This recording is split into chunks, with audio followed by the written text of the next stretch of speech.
You wake before the rest of the house, though wake is not quite the word for it. Sleep in a longhouse is never deep in the way later centuries like to imagine. It comes in layers. Firelight breathing low, someone turning in the dark, a child murmuring once and settling, the faint animal warmth from the byre end of the building, smoke that never fully leaves, only thins and thickens with the night. Now the air has changed. It is colder against your face. The embers in the hearth have fallen inward and dulled to a red that looks almost black until you lean close enough to see it living underneath. For a moment you stay still under the wool, listening. That matters here. Listening comes before rising. You can tell a great deal before you move. No storm hammering the roof, no panicked stamping from the animals, no drunk shouting outside, no late return from the shore. Only the longhouse holding itself together in the hour before dawn, beams creaking softly as if the whole structure is stretching its back. You slip from the bedding carefully so you do not wake the child nearest you. Around you, bodies remain bundled in their places, shapes more than people. In this world, privacy is thin and morning begins in company, even when nobody is yet speaking. The house sees you as soon as you stand. The sleeping, the tools, the benches, the iron pot, the hanging cloth, the chest by the wall, the half-mended garment folded for later. Nothing belongs only to itself. Everything belongs to the day that is coming. Your first task is not dramatic. That is exactly why it matters. You kneel at the hearth and coax the fire back from what remains of the night. A scrap of dry kindling, a breath given carefully, another, not too hard, not wasteful. The first thin flame appears almost reluctantly, as if morning must be negotiated with. Then it catches, a little crackle, a little orange, enough to begin. That small success changes the room at once. The rafters come back slowly. The smoke begins its old familiar argument with the roof vent. The pot can be trusted again. The house, which a moment ago felt like a cave of wool and shadow, becomes a place where work can happen. In a settlement like this, with weather always waiting outside like an insult, that difference is never trivial. Heat is not comfort first, it is order. You draw your wrap closer and move through the first motions that will shape the rest of the day, checking what remains from yesterday, feeling the stiffness in your hands, counting without appearing to count what must be stretched and what can be spared. Grain, dried fish, ale, fuel, clean water if any was brought in before dark. If not, that too will need doing. So much of authority in a household begins like this, not with commands, but with remembering. Someone older in the family might once have shown you these habits, not as lessons spoken neatly aloud, but as things noticed and corrected. The fire allowed to die too far. The meal served too late. The cloth left damp too long. In a world where winter can lean on a household for months, small failures do not stay small for long. Behind you comes the sound of another sleeper waking, not fully, only the shift of weight, then stillness again. Soon the house will begin asking things of you without words. A child hungry, a younger girl slow to move, a man expecting food before labour, or before travel, or before going down to the boats. Perhaps he is husband, perhaps father, perhaps brother, perhaps the household's leading man in some other shape. The titles matter, but less than the rhythm beneath them. Men may stand more visibly in law and feud and voyage, but before any of that can happen, someone has to make the day start. The flame grows stronger. You hold your hands to it for one brief moment longer than necessary. In the half-light, your brooch catches just enough glow to answer back. Metal, cloth, wood, ash, breath. This is not the Viking world of carved prows and shouted glory. Not yet. Perhaps not even mostly. It is a reconstruction built from the quieter truth of things. The hour before sunrise, the labour no saga lingers over, the woman already awake while the rest of the house still dreams itself whole. and as the first real sounds of morning begin behind you, you understand what kind of life this will be told from. Not the edge of battle, the centre of endurance. The keys are where you left them, hanging from the belt you set near your bedding before sleep. Cold now when your fingers close around them. They do not jangle much. Even metal seems to understand the hour. Still, their weight is unmistakable. That weight says more than ornament ever could. In later imaginations, people like to dress this world in extremes, either filthy hardship or wild grandeur, either helpless women or saga queens speaking like carved statues. The truth, when it can be reached at all, is usually more domestic and more revealing. A woman's authority often lives here, in custody rather than performance, in what may be opened, in what must remain shut, in whether the grain chest lasts, in whether cloth is traded too soon, in whether the house enters winter with enough left to feel brave. You kneel by one of the storage chests and lift the lid only after a small pause, as though the act deserves respect. Wood, iron, the faint dry smell of grain and stored things. Nothing inside gleams, nothing announces itself as treasure. Yet this is the kind of wealth that decides whether a household looks competent by spring. Behind you, the first child is awake now. You hear it before you turn, not crying, just the small breathy sound of someone surfacing unwillingly from sleep. You glance back, a tangle of wool, hair, blinking eyes. The look is familiar. Warmth has become visible now, and that means the day can no longer pretend it is not coming. You give the child a quiet task almost at once, not because you are unkind, but because households like this are built from early usefulness. Bring the wooden cup, fold that wrap, mind the younger one.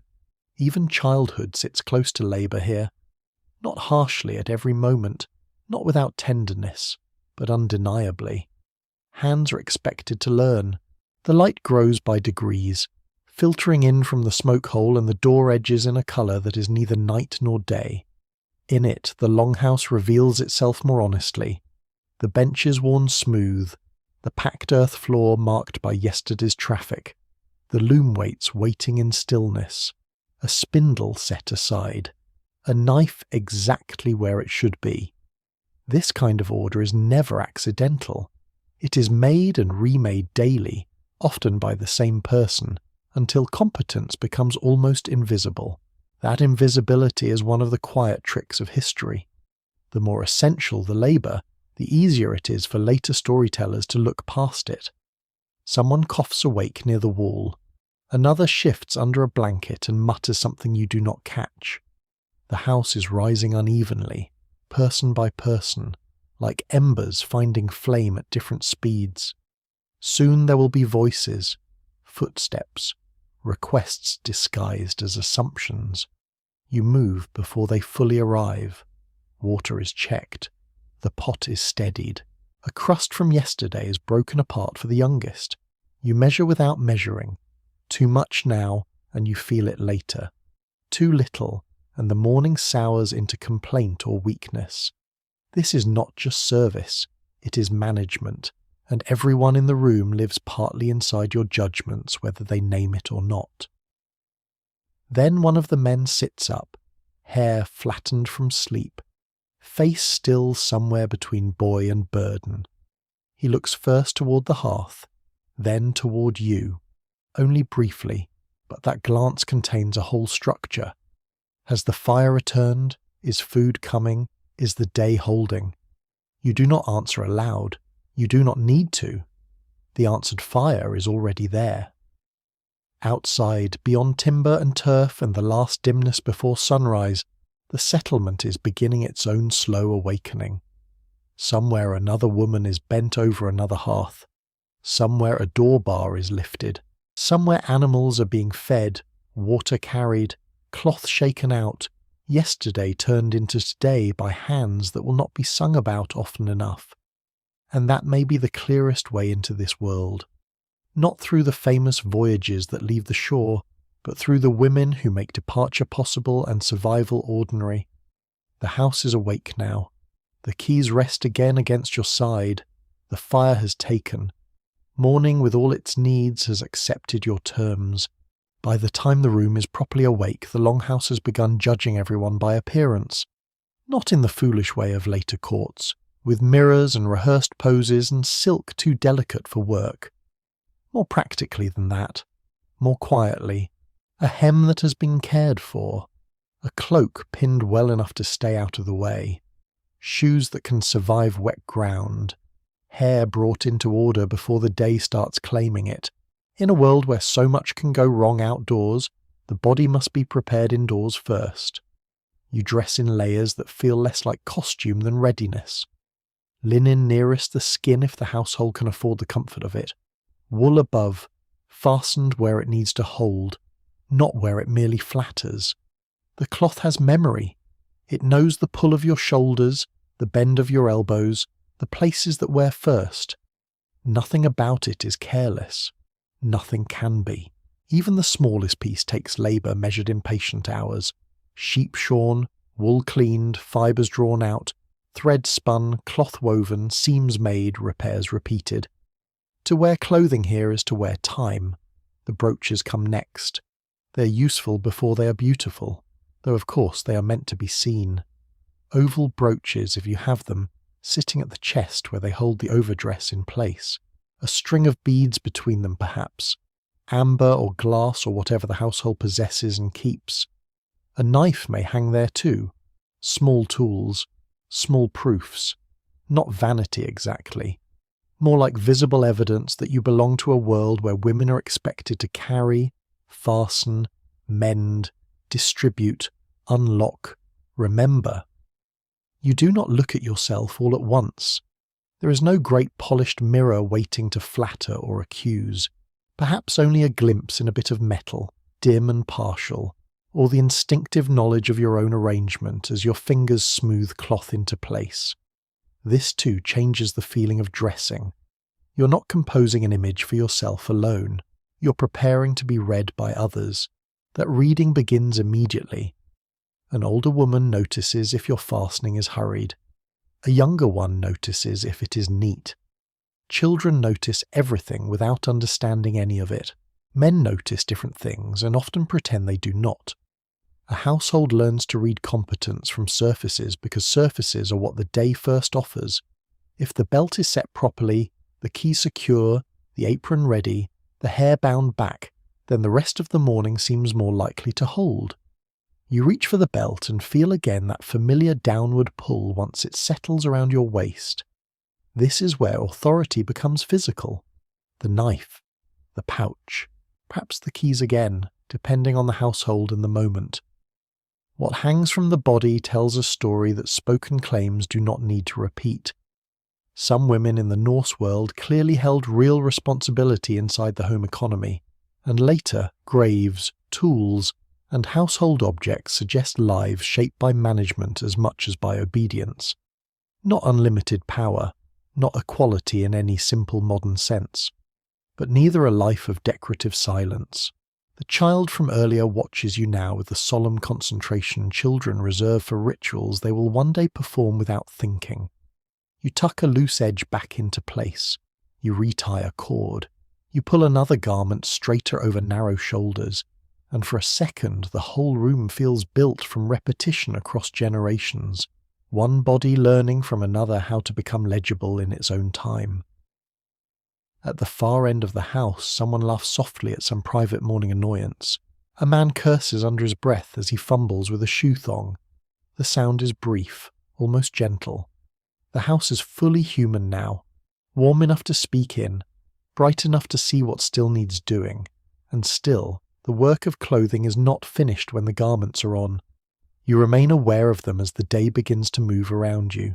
Wool brushing at the wrist, the weight between the shoulders, the metal cool for a little longer before body heat claims it. Clothing here is not a layer between self and world. It is part of how the world grips you back. When you step away from the bedding and into the main space of the room, dressed for labour but marked also by status, memory and expectation, you can feel the old truth settling quietly into place. A Viking woman's clothing is never just what she wears, it is what the household has made possible, what her hands can sustain, what others can read from a glance, and what she must carry before she has spoken a single word. Hair takes longer than strangers would expect. Not because you're trying to look soft or ornamental before the day begins, but because loose hair is for other moments, and this is not one of them. Here, hair catches smoke, slips into food, tangles in wool, falls across the face when your hands are already busy, so you draw it back by habit. Fingers parting, gathering, smoothing, a cord, a pin, a twist that has been learned by repetition rather than vanity. What matters is not elaborate beauty, it is whether it stays, and yet appearance is never only practical. That is the other half of the truth. The Norse world does not admire neglect quite as much as later fantasy prefers to imagine. Grooming carries its own quiet dignity. Combs appear often enough in Viking finds to make one thing very clear. People cared how they met the eyes of others, not with fragile luxury perhaps, and not in a way that erased the roughness of weather and work, but with intention. A comb in a small case, hair arranged rather than abandoned, hands rinsed when water can be spared, faces wiped, clothing brushed and shaken. These acts do not float above daily life, they are daily life. You sit briefly near the better light and take up the comb. It catches once, then again more gently. There is patience in this too. Around you the longhouse keeps moving, someone lifting a bucket, someone shifting a bench, the small complaint of a child whose sleeve has gone where it should not. But for a few breaths you remain still, feeling the tug through your scalp, the slight pleasure of order being restored strand by strand. It is a private sensation in a room that allows very little privacy. A younger girl watches from nearby, pretending not to. She has reached that age when everything becomes part lesson, part comparison. She notices whether your braid sits firm, whether your dress hangs cleanly, whether your brooches match or merely serve. She notices too the parts of you the room reads without speaking, whether you look tired, whether you seem sharp-tempered, whether the morning has already taken something from you. Women and girls in close households become fluent in such readings early. It is one of the quiet literacies of shared living. You pass the comb to her for a moment and she holds it more reverently than she means to show. Such objects are ordinary only until you think of the labour behind them, the trade routes behind them, the fact that even a simple, well-made comb belongs to a world of craft, exchange, and habit. A household does not need a polished hall to understand refinement. It carries refinement in smaller ways, useful, portable, touched every day. By now the room has fully crossed into morning. The fire is no longer fragile. Steam begins to gather from the pot. One of the men, now dressed, runs a hand over his beard with the absent seriousness of someone trying not to look disordered before stepping outside.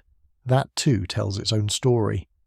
Care for appearance is not the province of women alone here, but the burden of making the household look and feel composed still gathers more heavily around you and the other women, because so many first impressions of order begin in what you have already done before dawn.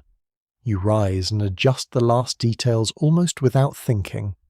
A fold straightened, a loose thread snapped away, the apron retied. The beads at your chest settle against the wool with a small familiar weight. They do not glitter much in this light. They do not need to. Their work is subtler than display. They remind the room, and perhaps remind you, that usefulness and dignity are not opposites. Outside, the weather waits with its own opinion of human effort. Mud if it has rained. Wind if the fjord is restless. Hard light on wet grass if the morning clears. What you wear cannot defeat any of that, but it can help you meet it without embarrassment, and that matters more than people admit. There is pride in being equal to your tasks before they begin, so when you finally move into the full current of the day, you do not feel dressed in the shallow sense. You feel fastened, prepared, legible to your own world, And that may be why the details linger. The comb passed from hand to hand, the braid tightened once, then trusted. The brooches at the chest, the belt at the waist. Not decoration pasted over history, but history living at the surface of the body, where labour, status, self-respect and the gaze of others meet before breakfast is even served. The quern is already waiting for you, as patient and unimpressed as stone always is. By now the house has fully crossed from waking into appetite. Children have that sharper restlessness that comes before food. Men moving toward outdoor labour carry their hunger differently, more quietly perhaps, but with the same expectation beneath it. Even those who ask for nothing are asking. Morning in a household like this is measured not only by light, but by whether something warm will soon be placed into waiting hands. You kneel at the hand mill and pour in the grain a little at a time. Then comes the turning. It is never dramatic, which is exactly why the body remembers it so well. The circular push, the slight resistance, the rough sound of grain breaking down between stone surfaces, the feel of work that offers no surprise, only endurance. This is how so much of daily life holds together. Not through rare feats of strength, but through motions repeated until they become part of the shape of your wrists, shoulders, and back. A morning meal begins long before the pot warms. It begins here, in the stubborn intimacy between hand and stone. Across the north, grain is not the only answer to hunger, and not every household eats the same way. Fish, dairy, dried stores, flatbread, porridge, ale. The table depends on land, season, fortune, and status. But whatever form it takes, food has to be wrestled out of planning first. Nothing in this room appears by accident. Every mouth enlarges the arithmetic. Every cold month sits invisibly beside the bowl. You keep turning. A child edges closer, then thinks better of speaking. The younger ones often treat this stage of breakfast with unusual seriousness, as though the grinding itself were a kind of spell. Perhaps because it almost is. Hard kernels go in. Something usable comes out. Hunger becomes manageable, if not generous. In a world where weather can undo confidence in a single season, that transformation must always have seemed slightly miraculous, even when it was tedious. The flour collects slowly. You brush it together, then set another portion to grind. The sound layers with the rest of the house, the hearth crackling more boldly now, someone pouring liquid into a wooden cup, the scuff of feet on packed earth, a quiet exchange near the doorway about weather or work or whether someone is going down toward the boats. Morning is a chorus of practical noises. No one names them beautiful while they're happening, but later ages, having forgotten what survival sounds like, would probably call them that. The pot takes the grain next. You stir as the mixture thickens, watching the surface change from watery uncertainty into something that can carry weight. A little more liquid, a little salt if it can be spared. Perhaps something left from yesterday, perhaps not. The line between ordinary competence and real skill is narrow here. Too thin, and it disappoints. Too thick, and it wastes. Burn it, and everyone notices. Stretch it well, and hardly anyone comments at all. Success in household work is often rewarded with silence. Still, silence is not the same as insignificance. Who eats first? Who is served more? Who gets the better portion? Who is expected to make do? These things speak their own language. Household meals are never only about hunger. They reveal standing, affection, fatigue, value, and the small daily politics of kin. A woman managing the morning meal is not simply filling bowls. She's navigating a map of relationships that must remain intact long after breakfast is forgotten. You lift the spoon and taste. It is plain, warm, reliable. That may be enough. A boy, old enough to be trying for dignity and too hungry to maintain it, hovers too near and is sent to fetch something useful just to keep him from asking whether it is ready. An older woman tears yesterday's bread with economical fingers. Someone at the far end of the house has begun speaking in that low, practical tone people use when discussing the tasks ahead. Sheep, perhaps. Fencing. A repair. A journey no farther than the next settlement, unless weather closes its hand around the day. You keep stirring, and the room begins to orient itself around the meal before it exists. That is one of the strange powers of morning food. It steadies people even before the first bite. The smell alone can quiet children. The sight of steam can soften tempers. Heat rising from a pot tells the household that the day, however uncertain it becomes later, has at least begun in order.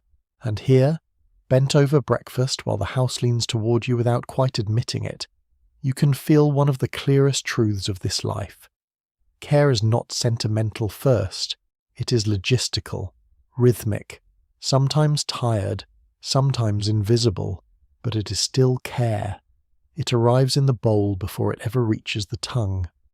When the bowls are finally set out, the room changes tone at once, not into peace exactly. A longhouse rarely offers anything so complete, but into a brief truce. Hands that were fumbling with belts, shoes, tools, loose cloth, now have somewhere to go. The children come forward first in spirit, if not always in rank, pulled by warmth and smell and the simple relief of being allowed to want something openly. The older ones try to look less eager than they are. They fail. You ladle carefully. This is where the morning meal becomes visible as judgment. Not harsh judgment, perhaps. Not always. But judgment all the same. You know who worked late yesterday. You know who will spend the day outdoors if the weather holds. You know which child woke pale, which elder ate badly the night before, which pair of hands can be trusted to endure hunger without complaint, and which pair will grow clumsy too soon. The bowl passes from your hand carrying more than food. It carries your reading of the house. No one announces that. No one needs to. A woman in a Norse household could hold this kind of practical authority without ever mistaking it for freedom in the modern sense. The room depends on you, yes. But dependence is not the same as equality. That is one of the harder truths tucked into daily life here. You're central and still constrained, necessary and still expected. The meal makes that visible in its own quiet way. Everyone waits for it. Few would call it power allowed. A man near the door eats standing at first, too intent on whatever waits outside to sit properly. Another has already settled on the bench, elbows wide, talking between mouthfuls about the sky and whether the wind has changed. The older woman from before says little, but her eye catches everything. Who gulps, who leaves crumbs, who reaches without asking, who gives part of a portion to a smaller child when they think no one sees. Even breakfast becomes a record. You sit only briefly, and not with the full ease of those whose first hunger has already been answered by someone else's labour. One hand still remains half in service to the room. More hot water, more stirring from the pot. A cloth passed across the face of a child who has managed, within moments, to wear half the meal instead of swallowing it. Care is always trying to become chaos before breakfast is over, and yet there is comfort here too. The steam rises. Wooden spoons strike bowls with a small, dull rhythm. Bread tears. Someone laughs, unexpectedly, at something so minor it is forgotten before the laugh has ended. For a moment the longhouse sounds almost soft. Not quiet, but softened. Hunger makes a room sharp. Feeding it rounds the edges. You eat when you can. The taste is plain, as you knew it would be. Grain, warmth, a little salt. Perhaps the memory of smoke from the pot. Nothing a poet would praise unless the poet had spent enough time being cold and hungry. But that is the trick of simple food. It does not need to be exquisite to feel merciful. It only needs to arrive when it matters. In later stories, the Viking world is often made to seem all motion outward. Ships, raids, horizons, iron reputations. But mornings like this suggest a different engine beneath the legend. Before anything can be taken abroad, Enough has to be held together at home. Before a man can go down to the shore or out to the field or into a feud, someone has already been awake long enough to grind, stir, portion, judge, and steady. The bowl in his hands may be plain, but it is part of the same world that later boasts of conquest. It simply receives less glory. One of the children asks for more and is refused, gently but firmly, because there must still be enough left for others and for later. That refusal lands with the tiny injustice children always feel. Yet even that is part of the lesson being served this morning. Appetite does not rule the house. Measure does. To live well here, or even merely to continue, is to learn that wanting and having are rarely the same thing. By the time the bowls begin to empty, the room has started drifting outward again. A man reaches for his cloak. Someone checks a tool. A younger girl carries cups away with the grave importance of being trusted. The spell, if that is what breakfast briefly was, begins to break. But not entirely. A warm meal at dawn does more than fill the stomach. It tells each person, in ways too ordinary to name, that the household is functioning. The fire held. The stores were not wasted in the night. Someone was alert before the others. Someone remembered. And as you scrape the last from the pot, already thinking ahead to the next task before this one has fully ended, you understand that morning food is never just nourishment. It is proof. Proof that the day has been caught early, before it could scatter into need. By the time the bowls are rinsed and turned upside down to dry, the longhouse no longer feels like a place waking. It feels like a place already in motion, and motion inside a shared house has its own kind of pressure. No one can disappear here. That may be the first thing an outsider would learn, and perhaps never entirely get used to. The room is long, but not private. Beds are shared or close. Benches are close. Work happens beside sleep, and sleep beside tools, and tools beside children, and children beside adults with tempers they have learned to read from the sound of footsteps alone. Even silence is communal, especially silence. You cross the floor carrying a folded cloth and feel 3 different kinds of attention touch you without a word. A child watching because children always watch. An older woman watching because experience has made watching almost automatic. A man half noticing only that what he needs seems already to be where it should be. None of this is dramatic. That is why it matters. A woman in a Norse household lives not only by what she does, but by how constantly it is witnessed. At the far end of the house, one of the younger ones has begun squabbling over a wooden object too small to deserve the noise. The quarrel is not really about the object. It is about hunger not yet forgotten, or closeness, or jealousy, or the simple irritation of being young in a room where no feeling remains private for long. You look over before the voices sharpen too much, and that is enough. One of them drops his gaze. The other turns stubborn. There are a dozen ways to rule a room, but in a house like this the most useful one is often anticipation. You step in before conflict fully ripens, not with a speech. No one here has patience for speeches before mid-morning. Just a hand extended, a redirection. The smaller child sent to fetch something harmlessly important. The older one given a task just difficult enough to preserve dignity. Quarrels in crowded households are rarely solved by pure fairness. They're managed by timing, memory, and an instinct for which humiliation will linger and which will evaporate. Nearby, the older woman pretends not to notice your choice, which is one way older women approve of things. Had you handled it badly, she would certainly have noticed then. The house goes on around you. Bedding must be aired. A garment needs shaking out and checking at the seam where it began to give way yesterday. The hearth needs watching even now, because fire is useful only so long as it behaves. A bucket is moved. A stool scraped closer. The ordinary objects of life keep changing places, and each movement leaves a mark on the room's delicate order. A longhouse is not messy in the careless sense. It is busy. There is a difference. And beneath that busyness runs another truth. Not everyone inside this house stands in the same place. Kin matter, age matters, sex matters, status matters, and sometimes status lives in places softer than law, in where one sits, who asks and who tells, who may correct whom, who can be abrupt without consequence. If there are servants or thralls in the household, that hierarchy becomes sharper still, though daily dependence can blur it at the edges in complicated ways. People work beside one another, they do not therefore become equal.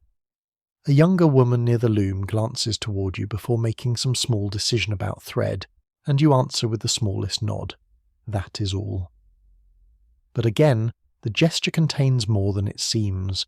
Household authority often travels in fragments like this, not in declarations. A look, a pause, permission granted without ceremony, correction delivered lightly enough to save face. The room is full of such traffic. You stoop to gather a child's discarded wrap, and as you straighten, you catch the smell of wool, ash, stale sleep, warm milk, damp leather, and smoke woven so thoroughly into the timbers that the house seems to breathe them. Later centuries will remember ships, swords, silver, bold carved beasts. But a woman's daily life here is shaped just as much by these enclosed human odours, by the nearness of bodies, by the unending need to make shared space tolerable. That need can be tiring in ways no saga bothers to admire. To be rarely alone, to be needed before thought has fully formed, to understand that even your competence must often remain graceful, because anger spreads quickly in tight rooms. These are not grand burdens, yet they press on a life hour by hour until they become part of its posture. A child laughs suddenly at nothing worth repeating. Someone at the door calls for a tool. The older woman has begun sorting something with that severe economy of motion that makes younger people either hurry or leave her alone. The longhouse has become itself again, not a shelter in abstraction, but a crowded human machine, and you move through it knowing that every object, every pair of eyes, every small interruption is already telling you the same thing. This house does not merely contain your life, it tests it, all day, in public. Later, when people imagine strength in the Viking world, they often picture it outdoors, a man at an oar, a blade raised, a figure against weather. But indoor strength has its own harder discipline, and by mid-morning you are living inside it. The house is fuller now in a different way. Some have gone out to their work, yes, but others remain, and those who remain are often the ones who generate the most intricate demands. The very young, the very old, those whose labour begins later, those whose labour is less visible, those who carry out the endless tasks that make the larger tasks possible. This is where a household stops looking like a collection of people and starts behaving like a system, though a system made of moods, grudges, tiredness, affection, and memory. One child begins to cry, not loudly, but persistently, over some grievance too small to survive the afternoon, and large enough to consume the moment. Another hovers close beside you for no reason, except the human need to remain near the person, who seems to know what comes next. At the same time, someone older asks where a certain tool has been put, as if tools naturally migrate unless women pin them to the earth. You answer without turning. That in itself is a skill, knowing the room well enough to speak into it while your hands continue elsewhere. A household like this runs on a form of knowledge that leaves few traces in formal history. Who is likely to flare if corrected in front of others? Which child is truly ill and which one is only hungry, offended, or tired? Which older relative wants help but would rather accept it disguised as coincidence? Which morning silence is ordinary, and which means resentment has not finished from the night before? These are not small matters. Misread them often enough and the house grows sharp at the edges. Read them well, and people begin to think peace is simply the natural state of things. It never is.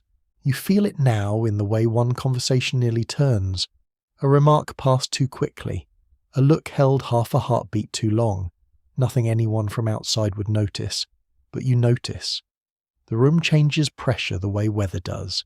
You move between tasks without making your movement look like intervention, lifting one object, setting down another, sending someone to the doorway, drawing another into work before idle talk can become insult.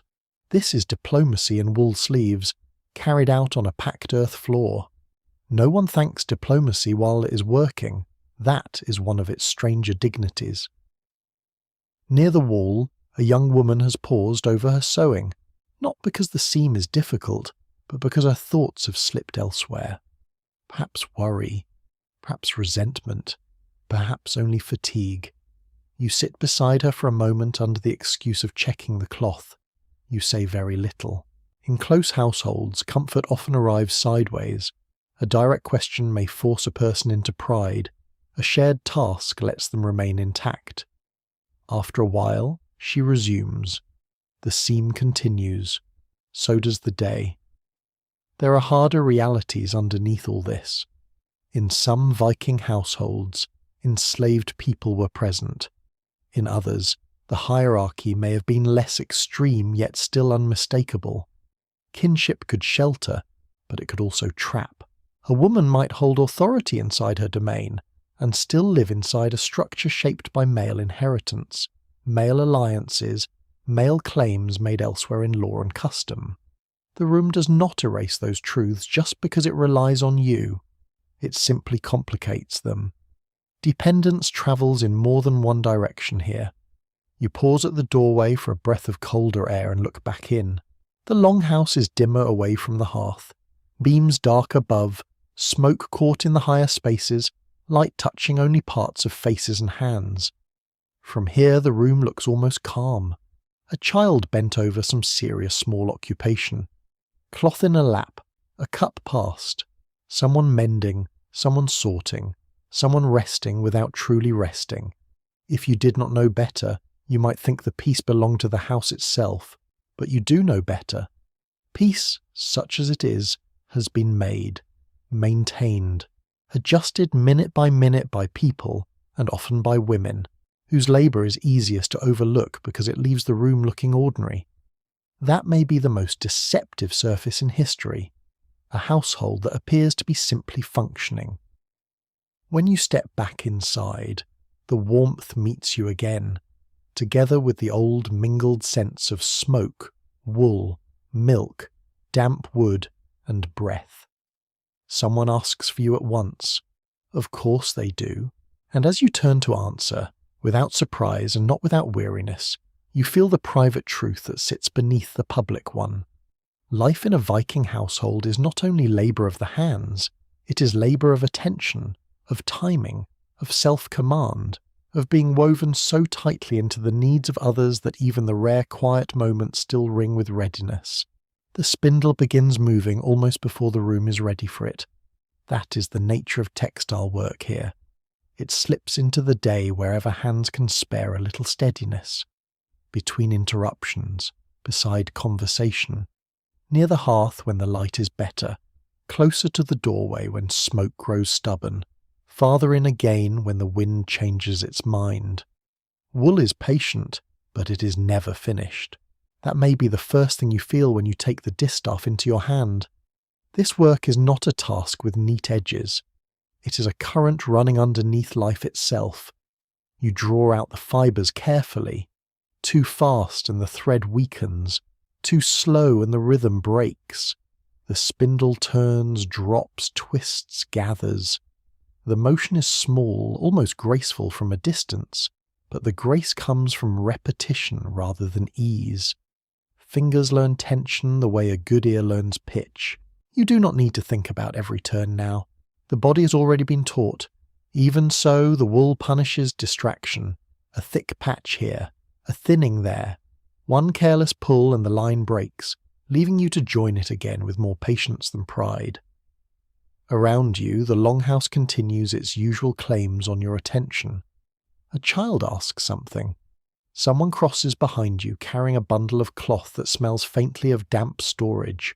The older woman from before is sorting through another piece of work nearby, not speaking, though silence beside another worker is not emptiness. It is company of a more durable sort. The thread lengthens. In later tales, people often treat cloth as background, as if garments simply existed once the exciting part of history began. But in a Norse household, wool is never background. Wool is time. Wool is winter survival. Wool is bedding, cloaks, tunics, sailcloth, wrapping, exchange, repair, dowry, status, preparedness. If a household falls behind in textile work, the consequences do not remain decorative for long. Someone goes cold. Something tears and cannot be replaced easily. Trade narrows. Respectability frays right along with the seam. You wet your fingers lightly and smooth another uneven section.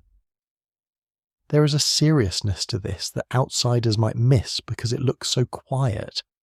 No raised voices, no iron ringing, no animal straining against rope, just the almost invisible making of thread. Yet some scholars have argued quite reasonably that textile production in the Viking world was one of the great engines of domestic economy. When you spin, you're not passing time. You're converting raw material into security. The younger girl from earlier wanders close again, drawn by the movement. You let her watch for a while before handing her a little of the wool to hold. She tries to imitate the motion with the solemn confidence of the inexperienced. And for a few moments the room gains that particular sweetness created when instruction appears without announcing itself as instruction. You correct her only once, quietly, when she grips too tightly and nearly ruins the drawer. She flushes, then concentrates harder. Pride is as delicate as thread at that age. Across the room, hanging from the loom, weights wait in stillness for their turn to matter.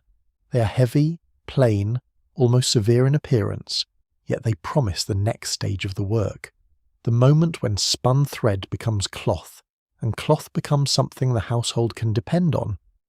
Even weighting tools carry pressure here.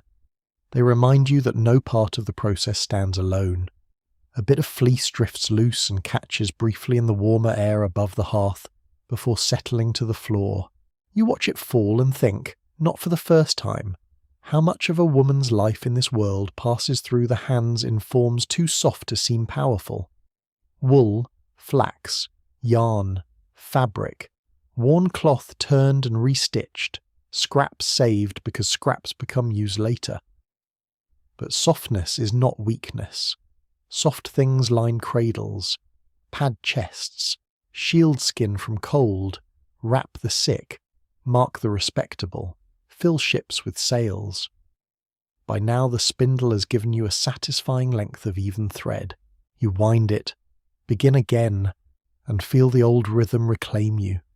The room may see only a woman sitting with wool in her lap. History, if it looks closely enough, sees something much larger. The household being held together one careful strand at a time. Later in the morning the work shifts from thread to cloth, and the whole room seems to tighten around it. The loom does not ask for haste, it resists haste. It stands there with its weighted threads and measured spaces, demanding the kind of attention that cannot be faked for long. You come to it with the spun yarn gathered, with your thoughts still half divided between the fabric and the rest of the house, and at once the loom insists that division will not do. Weaving punishes wandering more visibly than spinning. A missed path, a poor tension, a hand too quick or too tired, and the mistake sits in front of you where everyone can see it. You pass the weft through, back and forth, lift and lower, draw it home, beat it into place. The sounds are modest but firm, wood against thread, the quiet thud of order being built line by line. There is something deeply satisfying in it when the rhythm holds. Not joy exactly, because joy suggests freedom from pressure, and this work has plenty of pressure still. But satisfaction, yes. The sort that comes from seeing effort become structure, while your hands are still inside it. A child reaches toward the loom weights and is turned away with sharper urgency than the child expects. The look of surprise on the small face is almost offended. You soften your voice only after the danger has passed. The weights are not toys, the threads are not play. The whole device is a kind of patience made visible, and one careless hand can undo hours. In a house where so many tasks must absorb interruption, weaving remains one of the few that openly demands respect. Perhaps that is part of why it carries so much meaning. A woven cloth is never merely cloth here. It may become a tunic, a cloak, a wrapping for storage, a bed covering, a gift sent outward, a piece of a marriage portion, something traded, something cut down and remade when it wears thin. It enters lives in stages, first as labour, then as usefulness, then as memory. Later someone may know a person by the garment they wore often, by the brooches pinned through it, by the way the fabric aged along the elbow or hem. Textile work begins as necessity and ends by shaping how a household appears to the world. The younger woman who paused over her sewing earlier now helps hold the finished edge while you check the line of the work. The two of you say little. The cloth says enough. Tight here, sound there. One small unevenness near the side, not ruinous, only human. No one in this room mistakes labour for magic. A good piece of weaving is admired precisely because everyone understands what it costs.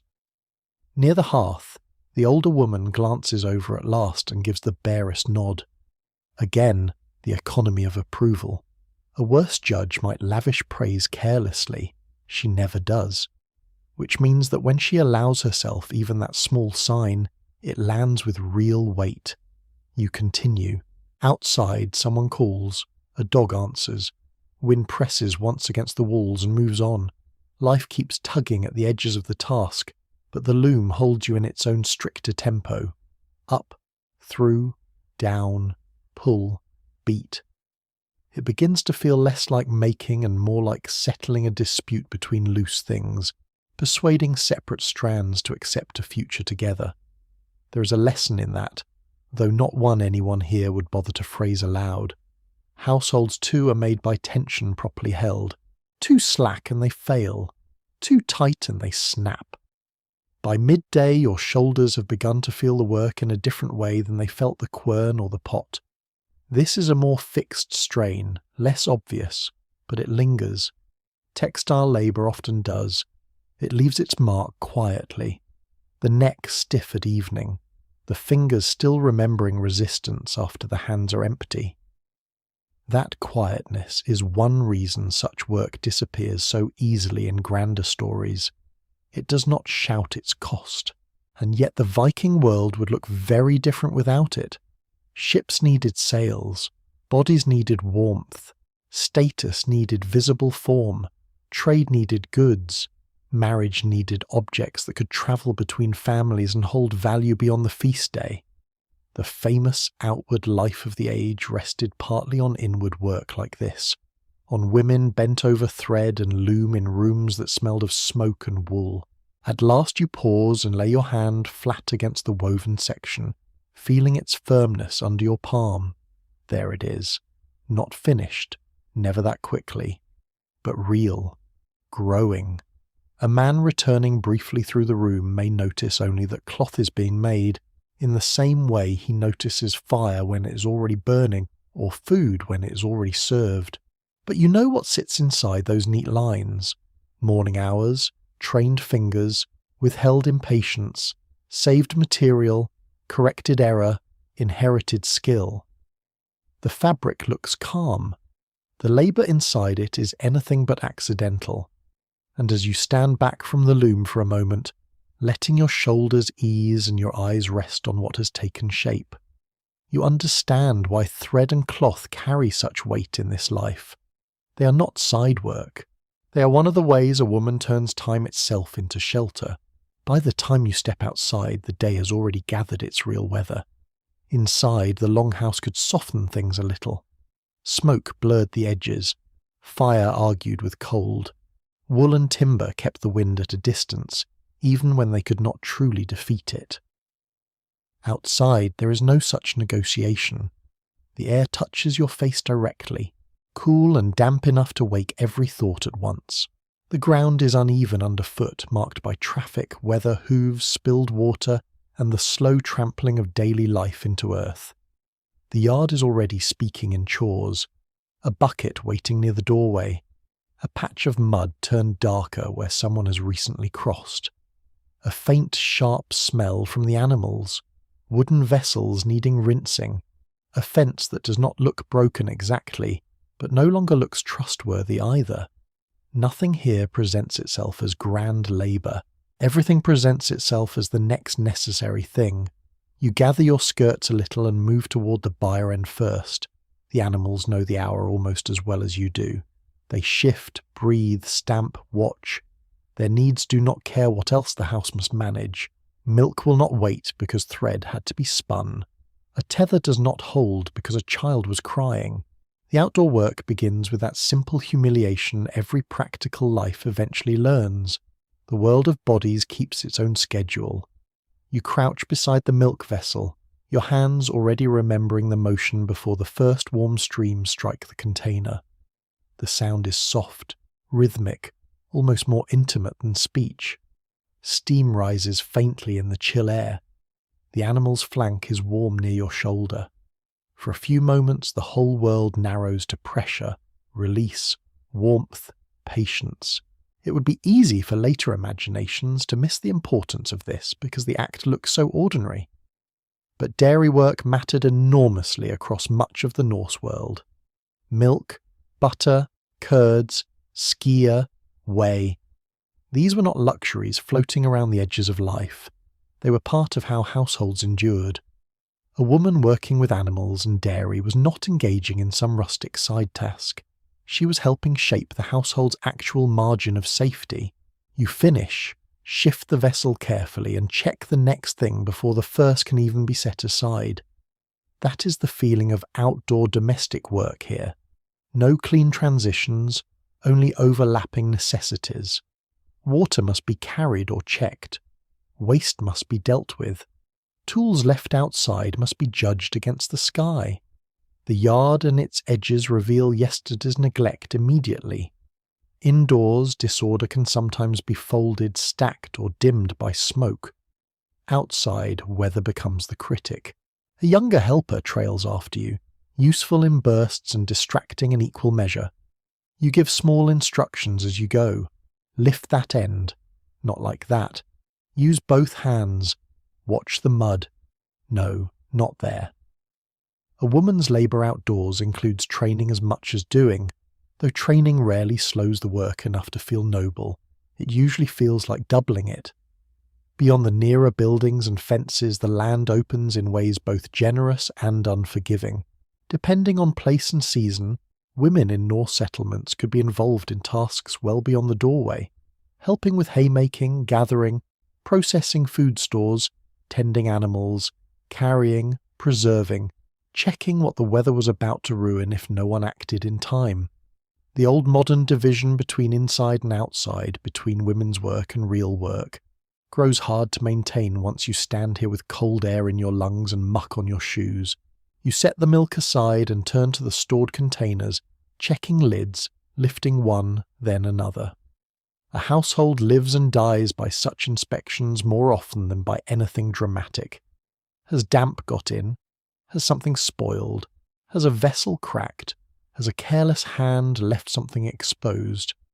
This is the kind of vigilance that never looks heroic because it succeeds by preventing scenes from happening.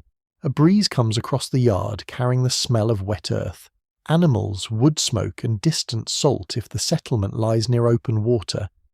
It catches the edge of your wrap and reminds you how little softness the day intends to offer. Still, there is satisfaction here too. Not comfort exactly, but clarity. Outside, tasks reveal themselves honestly. The bucket is empty or it is not. The fence will hold or it will not. The animal is fed or it is not. Compared with the subtler politics of the longhouse, the yard can feel almost blunt. Almost. Because even out here, rank and expectation follow you. Who is trusted with the better animals? Who decides what is used now and what is saved? Who carries and who directs? Who is still learning and who is already assumed to know? The open air does not erase hierarchy. It merely spreads it across a wider space. You straighten slowly, one hand against the small lake beginning at your lower back, and look over the yard as if reading a page already half written. The day is no longer a matter of waking or preparing. It is underway now, fully, and it has carried you beyond the hearth without releasing you from responsibility. If anything, the world outside the door has only widened the list. Later, with the first pressing tasks in the yard answered, the work spreads farther outward and becomes less tidy to name. This is the point where later people often begin making mistakes. They imagine domestic life ending at the threshold, as though a woman's world stopped where the longhouse wall did. But the settlement does not organise itself so neatly. Not when fodder has to be handled. Not when food must be preserved. Not when animals wander, tools weather, stores shift, and the season keeps asking the same hard question in 100 different forms. Are you ready for what comes next? You move toward the place where yesterday's gathered things have been left to sort. Some need drying, some need trimming, some need to be turned, tied, carried, stacked, or judged before they spoil or sour or split. Depending on region and season, that might mean fish, herbs, dairy, hides, fuel, fodder, or some less glamorous mixture of all of them. Norse life is built from materials in states of transition. Very little arrives finished. Most things are being turned into something else by labour, smoke, salt, wind, time, or luck. A basket tips slightly where it has been left on uneven ground. You right it with one foot before it can spill and feel a flicker of satisfaction so small it hardly deserves the name. Yet such moments accumulate. A day like this is made bearable partly by tiny victories over inconvenience, something saved before it falls, something moved before the rain comes, something remembered before it is lost. The younger helper is better now that the work has become more physical. Some children, some adolescents too, are made steadier by having weight in their hands instead of instructions in their ears. You let them carry what can be carried, correct the posture when the load tilts, and pretend not to notice the brief look of pride when they manage it well. In households like this, usefulness is one of the first adult languages a young person learns to speak. Beyond the immediate yard, other motions echo your own. Someone at another house is shaking cloth in the wind. A figure bends near a fence line. Two people carry a pole between them. Somewhere farther off comes the bark of a dog and the thin metallic sound of a tool striking something that refuses to yield. The settlement is not loud exactly, but it is alive with work. The famous Viking world of ships and voyages begins here, on the landward side of things, where women's labour and men's labour overlap more than legend likes to admit. You stoop to gather fuel, not enough to feel triumphant, but enough to matter later. That is the measure of much of this life, enough to matter later. Wood too green smokes badly. Dung cakes need drying. Peat, if used, must be cut, moved, and stacked with foresight. Fire inside the house seems simple only because so much labour has already taken place outside it. You know that in your hands, in the slight roughness on the fingers, in the habit of assessing each piece almost before you touch it. Good fuel means less waste, less choking smoke, steadier heat, better food, fewer irritations by nightfall. Again, a whole chain of consequences begins in things that barely look worthy of story.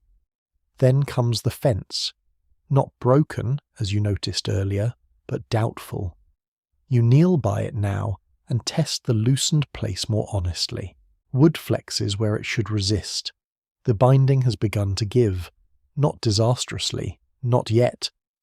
But not yet is one of the most dangerous phrases in any working household. It is the phrase that turns into trouble at dusk or in rain, or after animals have already slipped through. So you deal with it. The repair is awkward rather than elegant. Your hands pick up dirt. The wood resists the angle you want. The younger helper hands you something only after first handing you the wrong thing. You do not sigh, though you could.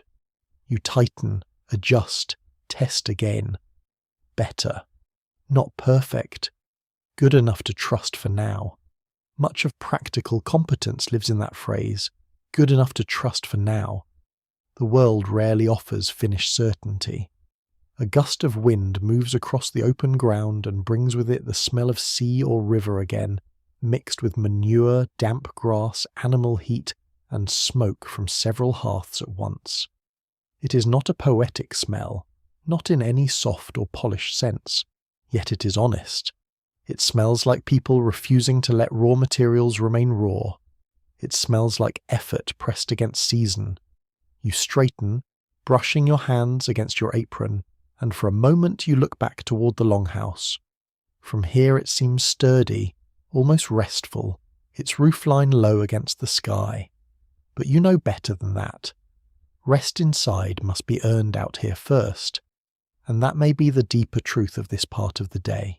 Outdoor work does not interrupt a Viking woman's domestic life. It completes it. The milk, the fence, the fuel, the stores, the carrying, the checking, the endless small decisions under open sky. These are not tasks at the edge of the story. They are the story just as much as the firelit room. When you turn back toward the house, the cold has settled into your fingers, and the list of what still remains feels no shorter than before. Even so, something in the day has clarified.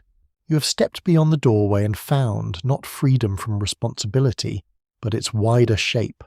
By midday, the day has hardened into its social shape, and you can feel it most clearly when talk turns toward marriage. Not because anyone announces it with ceremony. No one clears the room and says, "Now we shall discuss the structure that governs half this life." It comes more quietly than that, in a remark about a neighbouring household, in a question about wool promised elsewhere, in the glance one woman gives another when a man's name is mentioned, in the way older kin begin speaking of futures as though they were fields already marked out with boundary stones. You are inside one of those conversations before it fully declares itself. An older relative, hands busy with some task that gives her the right to sound casual, mentions a woman from another farmstead whose match has finally been settled. There is no romance in the telling, not at first. The talk turns instead to what each family gains, what distances are involved, whether the man's people are reliable, whether the woman will be treated with reasonable respect, whether the property arrangement is sound, whether the timing is wise. It is all spoken in the practical language of weather and stores, as if marriage were simply another form of household management. In some ways, of course, it is. That is one of the hardest truths to approach gently. A Viking woman's marriage may include affection, companionship, desire, loyalty, even tenderness if fortune and temperament allow. But it does not begin in those things alone. It begins inside kinship, alliance, property, reputation, and survival. A household is not merely a place to sleep and eat. It is an economic body, a legal fact, a defensive structure, a source of standing. Marriage decides where a woman's labour, fertility, skill, and loyalty will be anchored. No one living in this world can afford to pretend otherwise for long. The younger women hear all this even when nobody seems to be addressing them directly. You see it in the way one of them keeps her eyes lowered over her work while missing a stitch she would not normally miss. You hear it in the pause before another speaks. Youth in a household like this is often lived under a strange double pressure, to become useful and to become marriageable, with the two states overlapping so completely that it can be hard to tell where one ends and the other begins. A woman is observed not only for beauty, though beauty has its place. She is observed for steadiness, skill, temper, reputation, whether she can carry a room without stirring resentment, whether she can keep stores from disappearing, whether children quiet in her presence, whether cloth improves in her hands. No one says all that in one breath. They do not need to. The house has been saying it for years. A man near the doorway speaks a little too confidently about what makes a good match, and the older woman nearest the hearth gives him a look so dry it almost counts as a laugh. That too belongs to the scene. Men may stand publicly closer to the formal arrangements of marriage, but women often understand the actual costs more intimately. They know what kind of household swallows a young bride whole. They know what sort of mother-in-law hardens a room. They know the difference between a man who is merely stern and one whose temper ruins the weather indoors. They know how far a woman can bend before daily life becomes something colder than disappointment. You continue sorting, folding, adjusting whatever task is in your hands, because hands give dignity to difficult listening. Some Norse women, depending on time, place and status, had more say in marriage arrangements than many women elsewhere in medieval Europe would later have. That matters, but it should not be exaggerated into modern freedom. Family strategy still presses hard. A father, brothers, male kin, household interests, all these form the frame. Consent may matter more than later myth sometimes allows, yet consent inside a narrow world is rarely simple. A woman may choose among pressures, not outside them. The room falls quiet for a moment after someone mentions a match that turned sour in a nearby district. No details are offered at first, just enough to let the silence fill with speculation. Then a little more emerges. Not scandal exactly, only the familiar story of poor judgment, difficult kin, expectations misread, a household that looked sound from outside and wore differently within. Such stories circulate for a reason. They are warnings disguised as gossip. You lift a folded garment and lay it down again, though you no longer need to. That is what this topic does to a room. It changes the weight of ordinary movements. Marriage in this world is not an isolated life event pinned brightly to a feast day. It is a threshold whose consequences echo through bedding, meals, property, labour, rank, pregnancy, widowhood, old age. Everything after depends partly on where and with whom a woman is placed.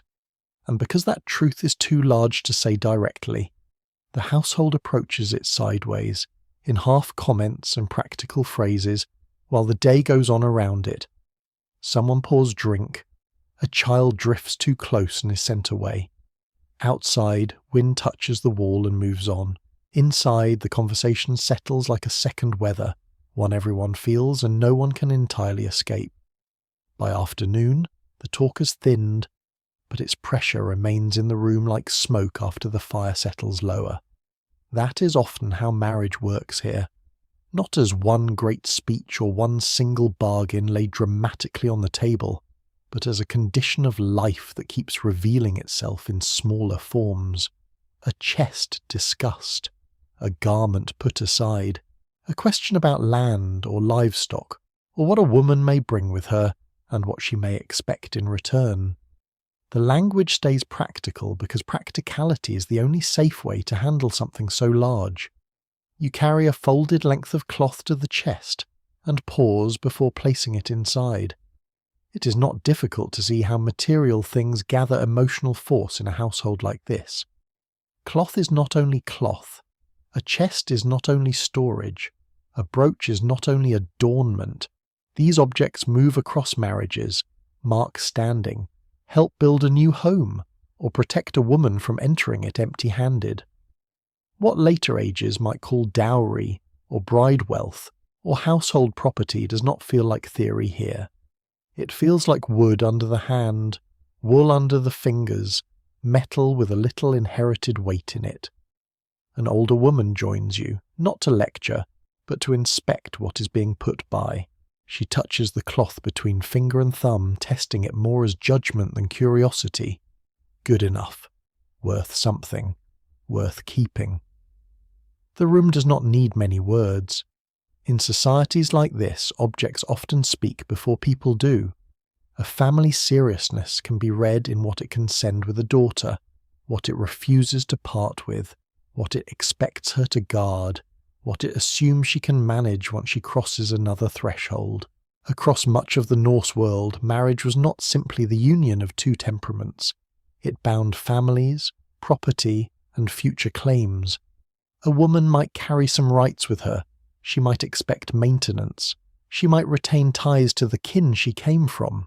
In some cases, she might even seek separation later under certain conditions. These things matter, and they make the picture more complex than the old fantasy of the silent traded woman. Yet complexity is not the same as ease. Any right that exists inside a strongly male-shaped social order still has to survive the personalities and pressures of real households. That is the part older women understand in their bones. One of them begins telling, almost absently, of a bride she once knew who arrived at her husband's farm with a chest finer than the room she had to live in afterward. The line is spoken with dry humour, but it lands harder than humour alone. Everyone knows what it means. Goods can travel with a woman.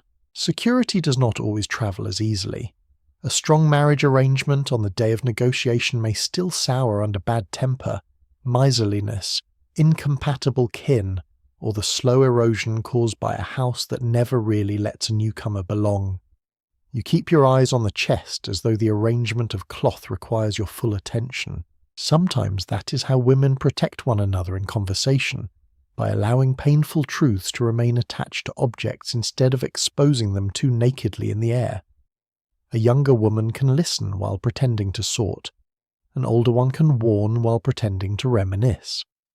Advice arrives sideways, and because it arrives sideways, pride can bear it. A man passes through the doorway and asks some practical question about a tool, or food, or whether something has been set aside. The interruption is ordinary. Still, it changes the room at once. The women's conversation narrows. Nothing is exactly hidden, yet the tone shifts. Marriage may concern everyone, but women often speak most honestly about it in moments not fully supervised by male certainty. They know too well how easily men can describe an arrangement as sound because they will not be the ones folding themselves into its daily corners. Outside, a cart creaks somewhere beyond the house. A dog answers once. Inside, the older woman lifts another item and sets it aside with that same clear-eyed economy. Not this one. Keep that one. Send this. Save that. The gestures are practical, yet beneath them lies a whole education in what marriage really demands. Not merely willingness, not merely fertility, not merely a feast and witnesses, but resources, judgment, resilience, and the ability to endure being read by another household from the moment you arrive. You close the chest and rest your hand on the lid a moment longer than necessary. There is something almost solemn in that pause, because by now the deeper shape of the afternoon has become clear. Marriage in this world is not a dream waiting to happen. It is infrastructure. It can hold tenderness within it, yes. It can even become love in the slower, truer sense of shared weather and proved loyalty. But first it is placement, negotiation, risk. A woman steps into it carrying not only herself but the hopes, calculations and reputation of the people behind her. And as the room moves on to other tasks as though nothing especially important has been said, you feel how profoundly daily life is already being arranged around futures that have not arrived yet. The cloth in the chest, the glance between older women, the warning tucked inside a joke, the knowledge that a marriage may begin at a feast table, but it is measured afterward in storage, in labour, in temper, in whether a woman is allowed to remain fully herself once the door closes behind her. By late afternoon, the room has grown quieter in the way rooms do when harder subjects are no longer being spoken openly, but have not left. You feel it most when someone mentions, almost in passing, a woman who went back to her kin. No one says the word too sharply. No one leans in.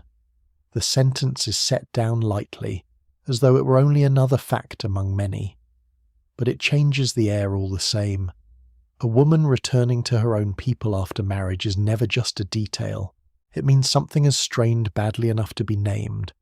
It means alliances have shifted, or tempers have failed, or the protections built into an arrangement have become necessary rather than ceremonial. Even the way the room receives the remark tells you as much as the remark itself. No laughter, no easy gossip, just that brief, collective stillness in which practical minds begin measuring consequences. You are sorting small household things while this happens. A spindle whirl, a strip of cloth, a small knife that ought not to be where it was left. The hands stay busy because the mind works better that way. In houses like this, difficult truths are often approached while someone is mending, stacking, scraping, or folding. Motion gives the word somewhere to land. The older woman near the hearth is the first to say more. Not much. Only that a woman is not without recourse if a marriage becomes intolerable. The sentence is plain, almost stern. It offers no comfort in its tone, only accuracy. That matters. In parts of the Norse world, women did possess more legal standing than later fantasy sometimes grants them. Under some conditions, separation could be sought. Property claims could matter. A woman was not always swallowed without trace into her husband's line, but none of this turns the world gentle. Any formal right still depends on whether kin support you, whether the case can be carried, whether the household you leave will accept disgrace quietly, whether the household you return to can absorb you again without resentment or loss. Rights on a good day look firmer than rights under pressure. A younger woman at the far end of the room pretends not to be listening and fails entirely. Her needle has stopped. Her eyes remain lowered, but not to the work. You do not look at her directly. That would make the moment too naked. Instead, you keep placing one object after another where it belongs, while the conversation continues in that half-practical register women use when speaking of danger, without letting it dominate the room. Another voice adds that property must be watched carefully. What came with a woman matters. What is hers? What remains tied to her kin? What may be expected back? What can be lost through confusion or pressure, or simply the louder will of others? These are not theatrical concerns.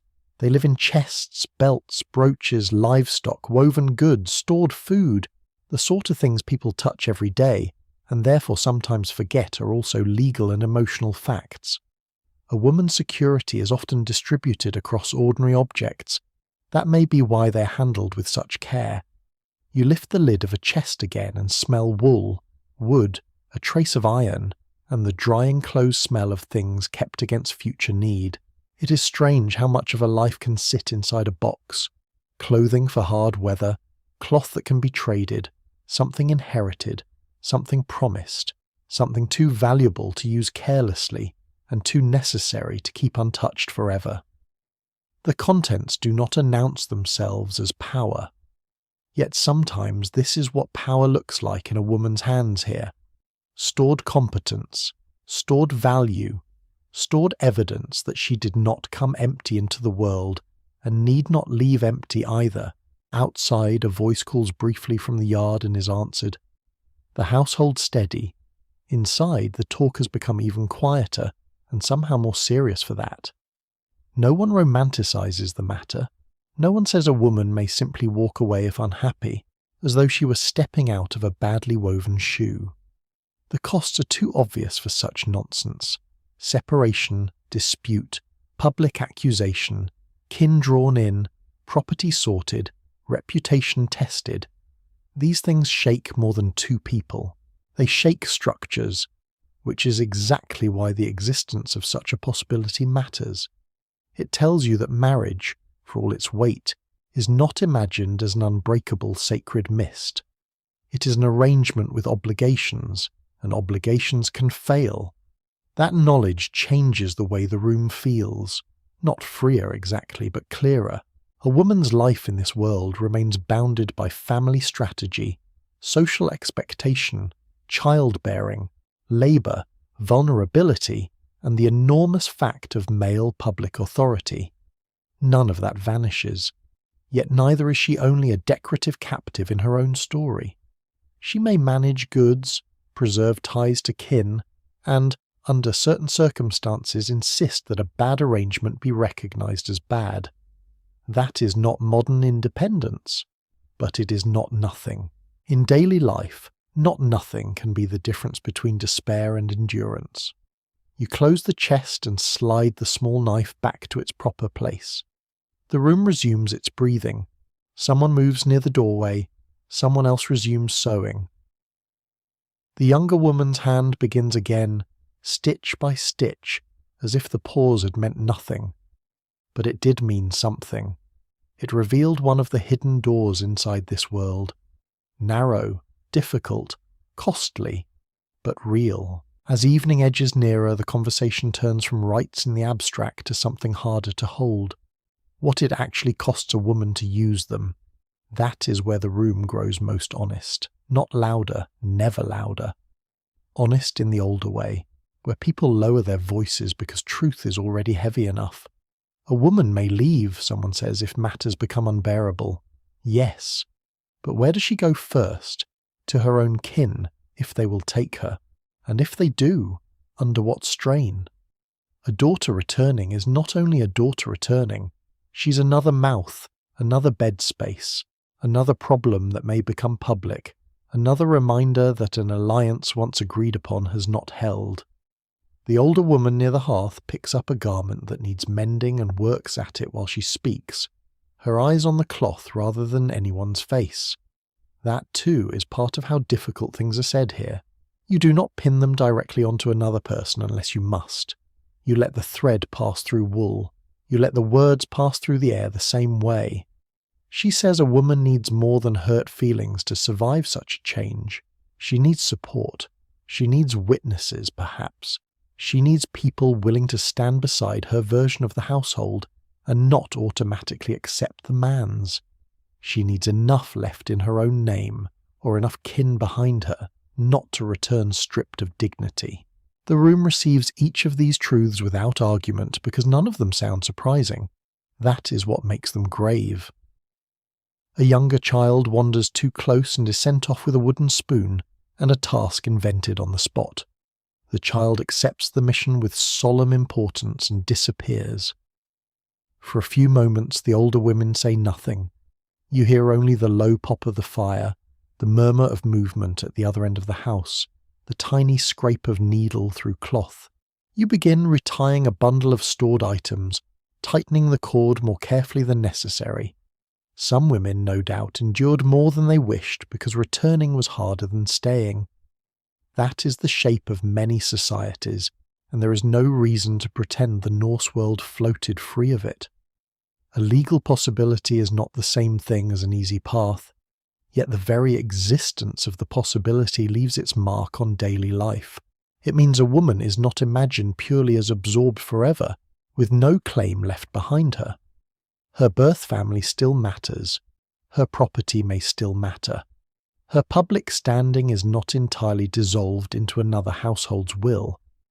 That complexity is one reason the room refuses simple stories. No one here is foolish enough to describe marriage as either prison or freedom. It is too mixed for that. A good marriage may become a place of mutual reliance, even respect, perhaps even the kind of affection that grows best under weather rather than poetry. A bad one may become a narrowing corridor a woman has to calculate her way out of. Most likely many are both at different moments.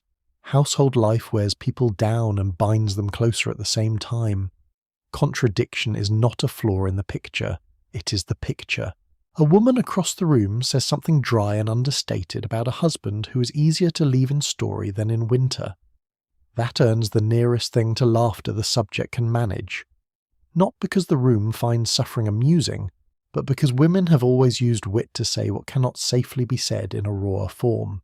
The line lingers, everyone understands it. Leaving may be possible. Leaving in snow, with children, with limited stores, with uncertain welcome, with a reputation suddenly under discussion. That is another matter. You shift the bundle into the chest and close the lid softly. The sound seems to settle the thought as much as the objects. Outside, dusk is beginning to collect itself. The light at the door has gone from pale to thinner, flatter, more undecided. Inside, the longhouse has that late-day feeling of labour still continuing, even as bodies start quietly counting what remains. There are always more small things to put right before dark fully claims the room. And perhaps that is what this whole subject resembles most. Not a dramatic gateway flung open or shut, but a narrow path through a crowded house. Real, but difficult to walk. Available, but full of cost. A woman may have recourse. She may have claims. She may not be wholly trapped inside silence. But every one of those truths must pass through kinship, property, season, reputation, and the plain fact that survival itself leaves little room for clean choices. You rise and adjust the wrap at your shoulders, feeling the day in your back now, the mild ache that comes from bending, lifting, carrying, paying attention without pause. Around you, the room has resumed its ordinary motions, which is how households protect themselves from being overwhelmed by what they know. The sewing continues, the fire is watched. A child returns proud of a meaningless task. Someone asks where something has been set. Life, in other words, keeps going. But underneath it, you hold on to the sharper understanding the afternoon has offered. A Viking woman's world contains doors that later myths often forget. They are not wide. They are not easy. Yet their very presence changes the shape of the room.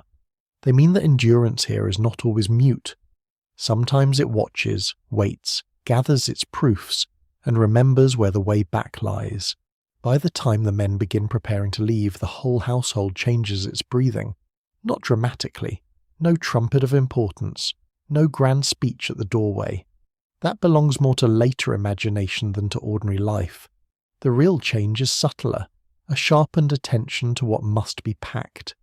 A second look at weather. The checking and rechecking of things that were already checked once. A little more silence around the practical words. A little less patience for foolish delay. You feel it first in the way the room starts sorting men into departure and non-departure, as though the day itself were deciding who belongs to the shore and who remains tied to the house. A cloak is shaken out. A bundle is retied. A knife is tested against its sheath. Dried food is counted, then counted again with the quick irritation of someone who suspects optimism has crept into the numbers. Water, ale, rope, leather ties, spare cloth, whatever the journey requires and the household can spare. Even a short absence presses on stores differently once it becomes real. A longer one presses harder still. And whether the men are leaving for trade, fishing, travel between settlements, seasonal work, or some more dangerous undertaking, the feeling inside the house is never only pride. That is one of the quieter truths daily life understands better than legend does. Departure creates absence, and absence creates labour for those who remain. If a husband, brother, son, or hired man goes by sea or road, someone else must account for the work no longer done by his hands. Fences still loosen. Animals still need tending. Stores still need guarding. Children still grow hungry at the same hours. Whatever glory men may imagine outside the fjord, the household measures departure by the shape of the gap it leaves behind. You stand near the chest while one of the bundles is finely tied to satisfaction. The cord bites down. The cloth holds. Good. One less uncertainty, but the others remain. A man leaving by boat does not simply cross distance. He disappears into rumour, weather, chance, and whatever skill or foolishness he carries with him. This sea is not obliged to return him on schedule. Every woman who has lived near ships long enough knows this in her body, whether she says it aloud or not. Water has a way of making promises sound childish. So the room becomes practical. Too practical, perhaps, for sentiment to find much open space. An older woman reminds someone not to forget the smaller pouch. A younger one notices a seam that needs reinforcing before the cloak can be trusted. Someone asks about weather farther along the coast. Someone else dismisses the concern too quickly, which is its own form of worry. Men leaving often perform certainty more than they feel it. Women remaining often hide fear inside competence for exactly the same reason. You pass over the repaired garment without comment. He takes it without thanks at first, then glances back as though he knows better. That glance is enough. Affection in households like this is often carried through objects, not speeches. The better tied bundle, the stronger seam. The little store of food shifted into the bag without announcement. Care moves toward departure quietly, because quiet care is less humiliating for everyone involved. A child, too young to understand uncertainty and old enough to feel disruption, grows excited at the idea of boats and motion, and men going out into the wide world. The child asks too many questions. Will they come back tomorrow? Will they bring something? Will the sea be loud? The questions scatter into the room like pebbles. No one answers fully. No one lies boldly either. Adults in such houses learn the art of replying just enough. Outside, the air seems sharper now, as if departure has made the weather more visible. You can imagine the shoreline without seeing it. Wet wood, rope, cold wind, water knocking against hulls with that indifferent persistence only water has. Somewhere beyond the settlement, the route outward is already waiting. Inside, though, you're still counting what remains. Who will carry which work now? What must be delayed? What cannot be delayed? Which younger hands can be trusted more than before? Which stores must be watched more tightly if the absence stretches? The leaving has not happened yet, and already you are living in its consequences. That may be the most accurate measure of it. A man's departure begins for a woman long before the boat pushes off. It begins in inventory, in silence, in the altered weight of the house, and in the calm face she keeps while the day quietly rearranges itself around what might not return on time. When the men are gone, the silence they leave behind is never pure silence. It is a rearranged soundscape, fewer heavy steps, fewer voices crossing the room at once, more space at the bench, though not enough to feel generous. The longhouse seems, for a brief moment, to exhale, and then immediately to realise how much more carefully it must now breathe. You stand near the doorway after the last figure has gone out of sight, not because there is nothing to do, but because there is suddenly too much that depends on how well the rest of the day is handled. The younger ones still expect things at the same hour. The older ones still carry their habits, their moods, their needs. The animals do not grant a pause in honour of absence. Fire still has to be fed. Milk still turns if left too long. Cloth still waits for the hand that left it unfinished. A man's departure may look like movement from the shore. From the house, it looks like subtraction. And yet the room does not become smaller without men in it. In some ways it becomes larger, because your authority no longer has to move around their immediate presence. That change is not theatrical. It does not arrive as a crown or a proclamation. It arrives as a different kind of directness. Decisions made without first checking the mood of the men who have just gone.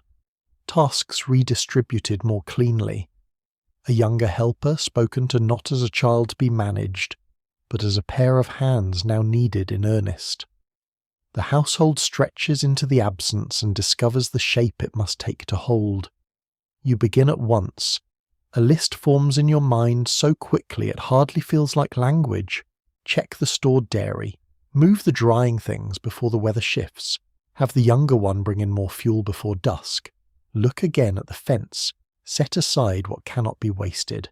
Count what remains of the grain more honestly now that fewer hands will eat here tonight. But more uncertainty has entered the future. All of it practical.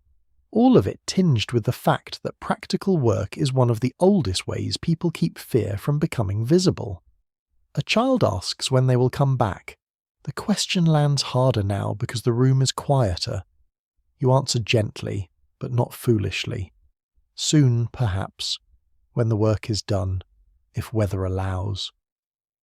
The child listens, frowns, and accepts the answer only because children are used to adults naming uncertainty as though it were ordinary.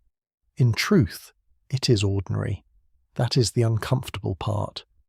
In coastal and seafaring communities, uncertainty is not a disruption of life. It is part of its architecture.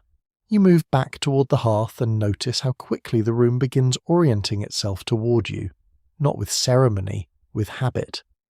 Someone asks where to place something. Someone else waits for your judgment about whether a garment should be mended now or later. The younger woman who'd been sewing glances up before speaking, as if confirming the room's centre, has shifted slightly and knows it. This too belongs to the historical truth of things. When men were away, women in Norse households could shoulder very substantial responsibility for managing property, labour, stores, servants or dependents, and the daily continuity of the farmstead. It would be false to call this equality. The legal and social order remains shaped by men in too many ways for that. But it would be equally false to pretend the woman left behind merely waits and weeps in decorative helplessness. Waiting is work when a household must continue. By late afternoon, the absence has become routine enough to stop announcing itself every few minutes, and that may be the strangest part. The room adapts. Human life always does, more quickly than pride would like to admit. A cup is no longer set out automatically. A familiar interruption does not come. A task once shared is simply done by someone else. Loss has not occurred, not exactly, but possibility has opened its cold hand, and the house has adjusted the furniture of daily life around it.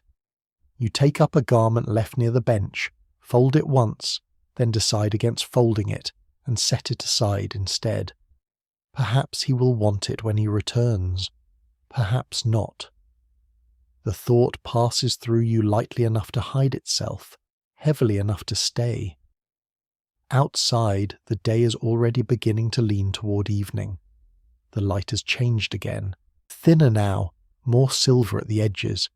Inside, the fire gathers itself for the colder hours, and the house continues under your eye, under your management, under the quiet strain of uncertainty handled so often it has become nearly graceful.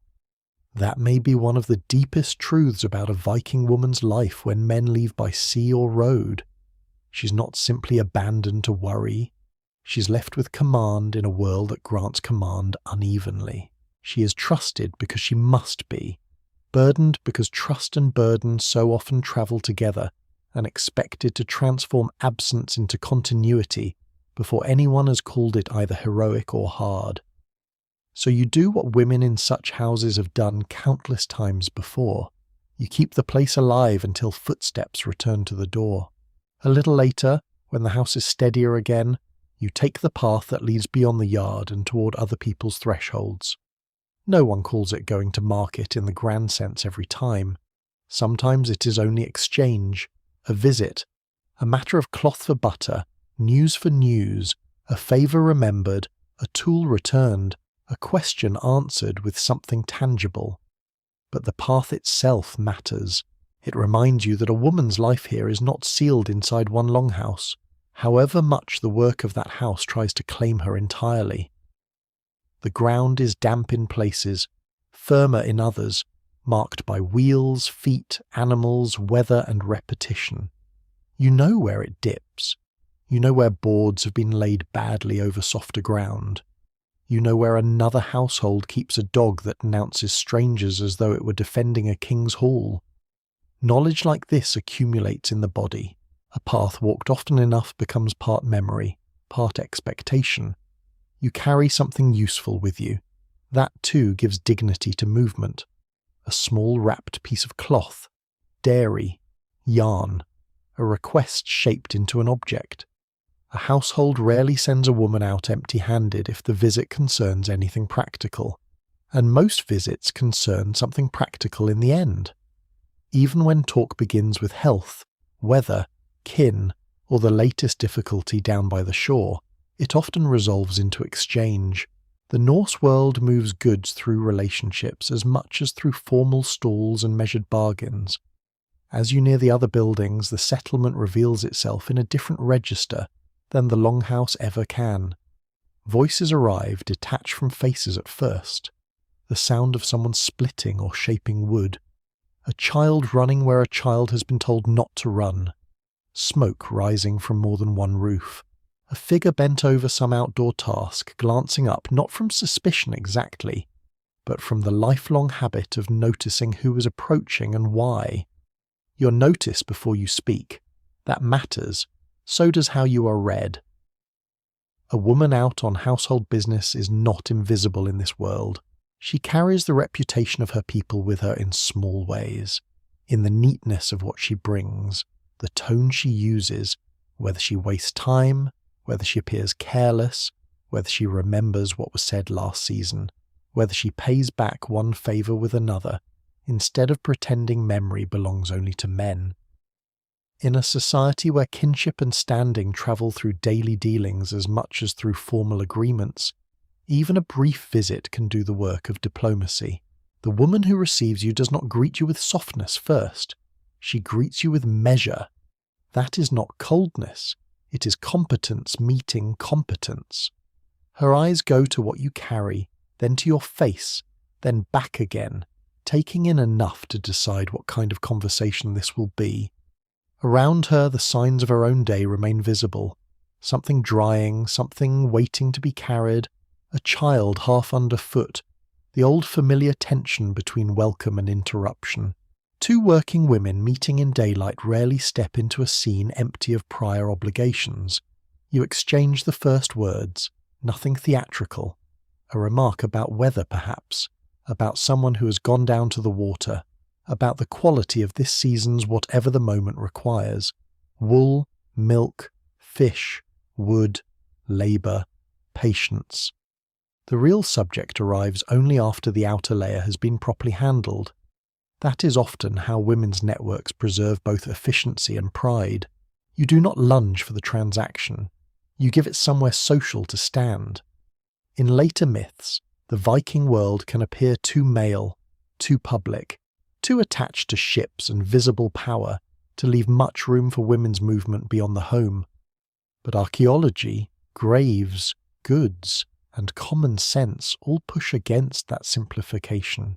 Women could trade, travel locally, supervise exchange, carry goods, visit neighbouring households, and participate in the wider circulation that kept settlements functioning.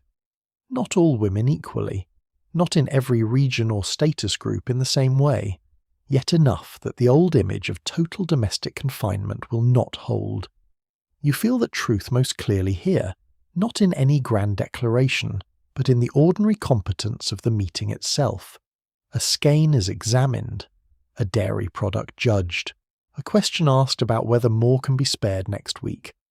Someone mentions that another household farther off has heard news from traders, and at once the world seems larger than the path under your shoes. Not abstractly larger, tangibly larger. Goods, rumours, marriages, seasonal shortages, metalwork, cloth, ship movement, kin disputes. They all travel, and women often help carry them. A child tugs at the other woman's sleeve and is gently moved aside without breaking the flow of exchange. You find yourself almost grateful for the matter-of-factness of it all. There is relief in being read as capable by another woman who understands exactly what capability costs. And as the conversation deepens, becoming at once more practical and more alive, you can feel the day opening outward beyond the longhouse walls. The household still anchors you. It always will. But here on this damp path between working homes with goods in your hands and memory doing half the bargaining, you step into another truth of Viking daily life. A woman may belong to a house without belonging only to it. By the time the exchange is underway, it is no longer clear where practical business ends and social knowledge begins. That is the real market, if one may call it that. Not merely goods changing hands, but judgments, memories, warnings, opportunities and obligations moving with them. A woman who steps out from her own household carries more than dairy, yarn, cloth, or a request. She carries her household steadiness. She brings its reliability into view, and in return she gathers the kind of information no chest can store neatly. The other woman turns the cloth in her hands with that swift, silent expertise working people recognize in one another. She does not praise it too quickly. Praise too quickly, and one risks sounding foolish or eager. Instead she tests. Weight, weave, soundness, whether it will endure use or only look respectable for a short while. You do the same with what she offers. No offences taken. This is respect in its plainest form, assuming the other person knows enough to judge honestly. A child hovers nearby, listening to words half understood and patterns fully absorbed. Children learn exchange long before they learn terms for it. They learn that favours travel, that memory matters, that a promise does not vanish because the day becomes busy, that people who seem friendly can still count sharply, and people who count sharply can still be trusted. You ask after a man from another settlement who was expected to arrive with goods and has not yet appeared. The answer comes with a shrug that is more informed than careless. Weather. Delay. Perhaps he went first to a different landing place. Perhaps his goods were poorer than hoped and needed hiding behind excuses. The tone is dry. The meaning is not. This is how news arrives here. Incomplete, practical, shaped by those who handled it before it reached you. Women's conversations often preserve that ambiguity better than public boasting does. They leave room for uncertainty because uncertainty is usually what life offers. A little farther off, two younger people move sacks or baskets between buildings, watched by an older man who contributes less labour than opinion. The scene lasts only a few moments, but it tells its own story about work, age, and who gets to supervise with clean hands. You notice it, and so does the woman with you. Neither of you comments directly. A glance is enough. That glance matters. For all the formal weight men may carry in law, inheritance, assembly, and feud, much of the texture of real daily life still passes through women observing one another and the world around them. Who is coping? Who is short on stores? Who is treating a daughter well? Which household is growing careless? Whose son drinks too hard? Whose animals look thin? Which marriage seems sound from a distance and strained up close? This is not idle gossip in its emptiest form. It is social intelligence, sometimes unkind, often necessary. You shift the bundle in your arms and speak of the men who left earlier. The woman nods without surprise. Of course they did. Men leave, boats go, roads pull, fish move, trade calls. The whole north is threaded through with absences. She asks, not sentimentally, whether you have enough hands left for what remains. That is the right question. Not are you worried, though worry exists. Not do you miss them, though perhaps you do. But do you have enough hands? In that one question sits the practical heart of the matter. You answer honestly, though not dramatically. Enough for now. More or less. We will manage. This kind of understatement is one of the oldest forms of courage. The exchange is settled at last with no flourish. One thing for another. A promise for later. A note of who owes what, not written down, because the ledger is shared memory, and the cost of forgetting is reputation. In worlds like this, trust is rarely pure feeling. It is repeated proof. The woman you deal with may be warm to you, may even like you, but trust grows because goods arrive when promised, because measures are fair enough, because one household does not pretend not to remember what the other provided in winter. Before you leave, the talk drifts once more beyond objects and into rumour. Someone has heard of traders bringing foreign goods farther along the coast. Someone else has heard of trouble in a district inland. A possible marriage, a dispute, a shortage. A lucky season for some and not for others. The wider Viking world begins to flicker around the edges of the conversation, not as a saga, but as fragments carried home in practical voices. That, perhaps, is how large worlds are really experienced by most people, not through epic perspective, but through bits of cloth, changed prices, delayed arrivals, and the look on another woman's face when she says things are harder this year than last. When you finally turn back toward your own path, what you carry is a little heavier than what you brought. Not only in goods, you carry revised expectations, a better sense of the season, a fresh awareness of who is steady, who is stretched, and who may soon need something they will be too proud to ask for directly. You carry the strange comfort of having stood for a little while in another woman's work shadow and been understood there without ceremony. And as your feet find the familiar ruts and boards again, you feel more clearly than before that a Viking woman's world is not made only of the tasks inside her own walls. It is made also of crossings between households, of exchange thick with memory, of small negotiations through which the settlement holds together. The path home is the same as the path out, but you do not walk it with the same knowledge. By the time you return, the light has begun its slow turn toward evening, and the children feel it before anyone else. Adults measure late day by shadows, unfinished tasks, the cooling air, the distance still left between now and sleep. Children measure it by something more immediate. Their patience frays. Their hunger reappears in a new shape. Small injuries become tragedies.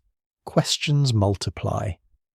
A quiet room can turn wild in a handful of breaths if no one catches the mood early enough. You feel that shift the moment you step back inside. A younger child is sitting where the floor is warmest near the hearth, absorbed in some tiny occupation that seems solemn only because childhood can make anything solemn. Another is too tired to settle and too proud to admit it. A third is watching the older people with a sharp, secretive attention children use when trying to understand rules nobody has properly explained to them. The room is full of that peculiar late-day energy, less noisy than morning hunger, more fragile than mid-morning restlessness. You set your bundle down and begin sorting what has come back with you, but your attention keeps moving toward the children even while your hands stay with the goods. That is how much of child rearing works here. Not as a separate sacred task set apart from labour, but braided through labour so completely that the two are almost impossible to untangle. A woman teaches while stirring, while mending, while walking, while checking stores, while calming one child and correcting another. Care and instruction travel in the same motions. The older child asks what you brought, not because the answer matters so much, but because returned objects mean the wider world has touched the household and come back carrying clues. You show only what can be shown. A little cloth, something exchanged, nothing exciting enough to turn the evening into begging or boasting. Still, the child studies each thing as though it might reveal how adulthood works. In a sense, it does. Adults return with burdens, obligations, and measured gain. Children see only the object first. The meaning comes later. One of the younger ones has gotten hold of a spindle whorl and is treating it as a toy until you take it away before it chips or vanishes. There is disappointment naturally, and then the brief injustice all children know when a grown person removes delight in the name of practical sense.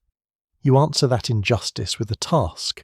Bring the small basket, fold the cloth, sit here, not there. Children in a household like this are seldom invited into idleness for long. Even play often leans toward imitation, toward preparation, toward the shapes of future usefulness. And yet there is affection here too, unmistakable in the very fact of such attention. You tuck a loose wrap around one small shoulder without breaking conversation. You wipe a nose with more patience than elegance. You hear the beginning of a quarrel between siblings and cut it off not because it is wicked, but because everyone is too tired for the noise to remain harmless. A child's world in a Viking household is not soft in the modern sense. There is work, expectation, weather, danger, proximity, discipline. But neither is it loveless by default. Tenderness simply wears practical clothing. Near the wall, an older child is trying to help, and trying, at the same time, not to look as though help still needs to be learned. That age can be difficult, no longer little enough to be forgiven everything, not yet old enough to command respect without effort. You let the child carry out something real, not a pretend task this time, not because you are generous, though perhaps you are. Because households survive by letting children grow into responsibility gradually enough that the burden does not arrive all at once like a blow. Memory enters here as well. A woman teaches children not only how to carry, fetch, mend, stir, and watch the fire.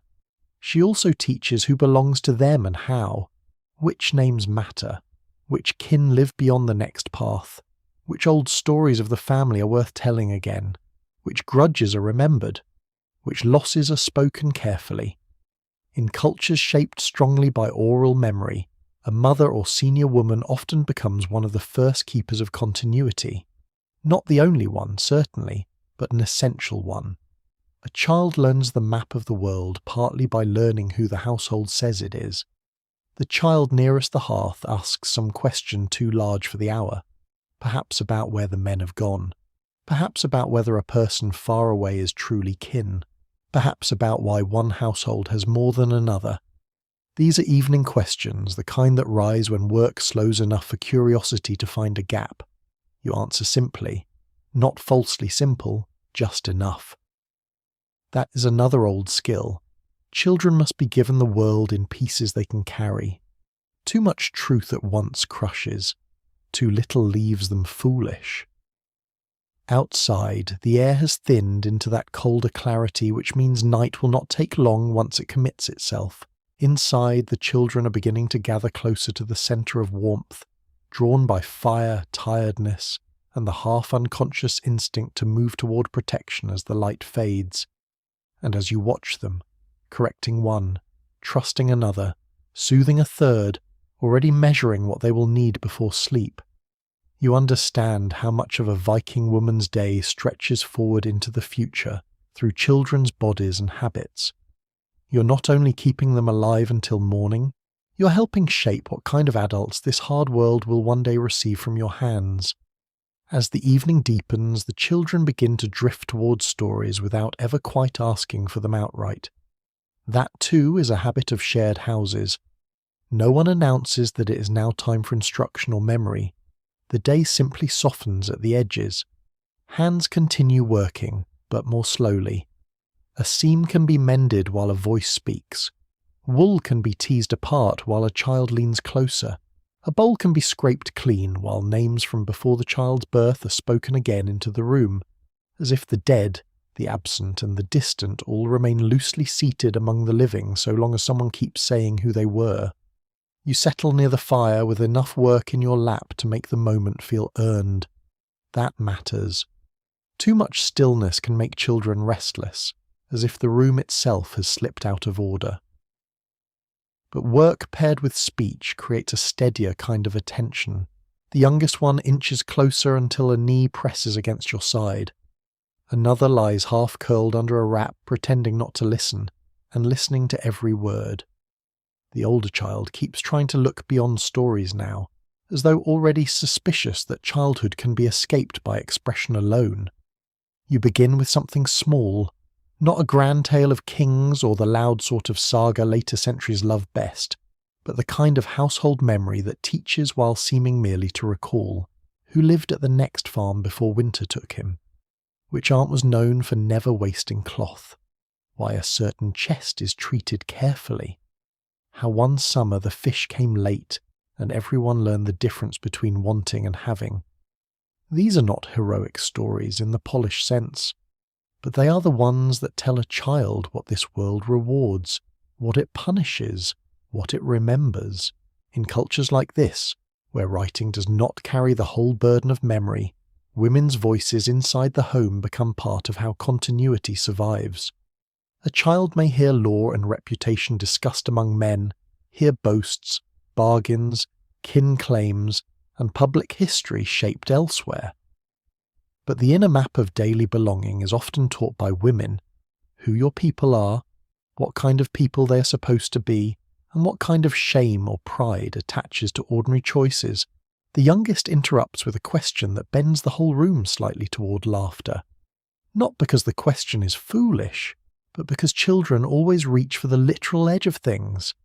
If an uncle once got lost in fog, did the fog choose him? If grandmother hid a better loaf from greedy hands, was that stealing? If a woman from another farm came back to her own kin, was her old bed still waiting? Children have a talent for stepping directly onto the joints of adult truth. You answer carefully. Carefully, because children deserve honesty, but not the full cold weight of it before sleep. So you let humour take some of the strain. The fog chooses no one. A hidden loaf is not theft if it keeps winter from becoming foolish. A bed may wait, or it may have to be made new. The room accepts these answers because they're near enough to truth to hold and gentle enough not to bruise. One of the older women adds a line of her own from across the room, dry as ever, and the children look toward her as if a carved figure had suddenly spoken. That is another part of education here. Wisdom does not always arrive wrapped in softness. Sometimes it comes in short sentences that sound almost severe and live in the mind for years afterward. The fire lowers a little. Someone adjusts a log. Sparks rise and vanish. Outside, the wind touches the walls and moves on. Inside, the children grow heavier with sleep in the way children do. Not all at once, but in visible stages. The questions slow. The hands stop fidgeting. One child leans harder than before. Another gives in and rests a head against folded wool. You continue speaking, more softly now. At this hour, instruction changes its form. It is no longer only about tasks or manners or usefulness. It is about making the world seem coherent enough for children to rest inside it. Not harmless. No parent in a Viking household could honestly promise that. But coherent, named, held together by kin, memory, caution, and the repeated assurance that someone older has seen hard things before and still knows how evening is supposed to sound. That may be one of the most intimate duties a woman carries, not simply feeding or clothing children, vital though those are, but giving shape to uncertainty so it does not devour them too early. The world outside the walls contains cold, absence, bad luck, hard men, shifting alliances, poor harvests, dangerous water, and every other old trouble. Yet the child nearest the fire need not be handed all of that raw.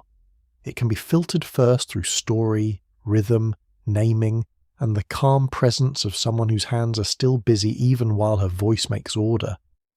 By the time the last answer trails off, the room has become quieter than anyone consciously intended.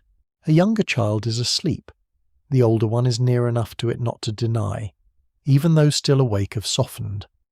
Around you, the longhouse feels, for a brief and precious stretch, less like a machine of labour than like a circle of breath and shadow held together by memory. And as you look down at the small faces turned toward warmth, toward kin, toward sleep, you feel one of the gentlest truths of this life settle into place. A Viking woman does not only raise children through discipline and work, she raises them through atmosphere, through repetition, through stories that teach them who they are before the harsher parts of the world try to answer first. As the children settle and the room loosens its grip on the day, attention turns almost without announcement to bodies again. Not in the blunt way of morning, when clothing must be fastened and tasks begun before the fire has fully recovered. Evening asks for a gentler kind of order. Dirt noticed now that haste has eased. Hair retied, hands rinsed, faces wiped, a comb found and passed, clothing shaken, checked, hung where smoke and warmth may do what they can. The house, after spending the day enduring work, begins preparing itself to look human again. You sit near the better light and take up the comb once more. It catches faintly in your hair, tugging out the day. Smoke, wool dust, a little sweat dried at the roots, perhaps a strand of hay or fleece you had not noticed until now. The feeling is oddly satisfying, not luxurious exactly, but restorative. A body that has been used all day becomes legible to itself again through these small acts. That matters more than people later often understand. Too many modern fantasies treat the Viking world as if roughness were a virtue in itself, as though grime proved authenticity and neglect proved toughness. But the evidence points somewhere more interesting. Combs are common finds, tweezers, ear spoons, razors, washing habits, concern for appearance. None of this belongs to a people indifferent to grooming. They lived in demanding conditions, yes, but they were not blind to presentation. Cleanliness and self-respect were not foreign ideas washed away by weather. Across the room, another woman is doing much the same with a child whose eyelids are already threatening sleep. The child submits with theatrical suffering, as children do when being made presentable for no audience they can appreciate. You almost smile. Every era has its little domestic indignities. You set the comb aside briefly and pour a little water into a basin. Not enough to be generous. Water has weight. Water has to be carried. Water answers to labour before it answers to comfort. But enough for hands, perhaps the face, perhaps the parts of the skin most marked by soot and the day's contact with work. You dip the cloth, wring it, and feel the coolness strike the fingers first, then the face. The sensation wakes you while also softening something in you. A day can cling to the body more heavily than the mind admits. The older woman near the hearth gives a disapproving glance towards someone whose hands are still blackened where they need not be. She says nothing. She does not have to. In close households, standards can be enforced by silence as effectively as by scolding. There is dignity in not looking neglected. There is also social meaning in it. Clean hair, ordered clothing, a face not entirely claimed by smoke or grease. These are not trivial vanities. They affect how others read your household, your competence, your marriage prospects if you're young, your seriousness if you're not. You smooth the cloth over your wrists and think of how strange it is that cleanliness must be worked toward in a world so shaped by mud, soot, animal life, cold and crowded quarters. Strange, but not contradictory. That is true of many things here. A hard world does not prevent people from caring about neatness. Sometimes it deepens the desire. The more life exposes you to mess and weather, the more meaningful small restoration becomes. A combed head, a fresh apron, a clean pair of hands before eating or sleeping, even the great stereotype of Vikings as universally filthy, collapses under the weight of ordinary objects. People do not make and carry grooming tools for amusement alone. A younger woman asks where the smaller comb has gone. You answer without looking, because of course you know. It was set near the chest after the last use, not there. Then beneath the folded cloth where someone placed it absent-mindedly and trusted memory to do the rest. It is found. Another small domestic near-disaster averted before it becomes irritation. The room is full of such moments now. A sleeve brushed, a loose braid redone, a child's face wiped with more firmness than grace, a bit of linen checked, brooches loosened, shoes pulled off and set where they can dry rather than sour. None of this would seem worthy of saga. Yet together they reveal something the louder records of history often miss. People wanted to end the day as people, not merely as workers collapsed where they fell. You lift the comb again and draw it through your hair more slowly this time. The firelight catches the motion. So does the gaze of the younger girl nearby, who watches not because combing is rare, but because womanhood is learned through repetition. How to care for the body without wasting precious things. How to preserve appearance without pretending labour does not exist. How to remain orderly in a world always trying to undo order by nightfall. These too are lessons. And as the room gradually turns from work toward rest, you can feel another quiet truth taking shape. Grooming in a Viking household is not a separate luxury added after real life is done. It is part of real life, part of dignity, part of how a woman restores the self that the day has spent. As the evening settles more fully, grooming becomes less about being seen and more about returning the body to itself. The brooches come loose first. There is always a small relief in that. The weight at the chest has done its work for the day. The belt follows, with its familiar downward pull suddenly gone, leaving the body feeling lighter and, for a moment, oddly unfinished. Things that signalled readiness in the morning now signal permission to soften. Not abandon order entirely, this house never allows that, but loosen it enough for night, You fold each piece with the care of someone who knows clothing has a longer memory than people often do.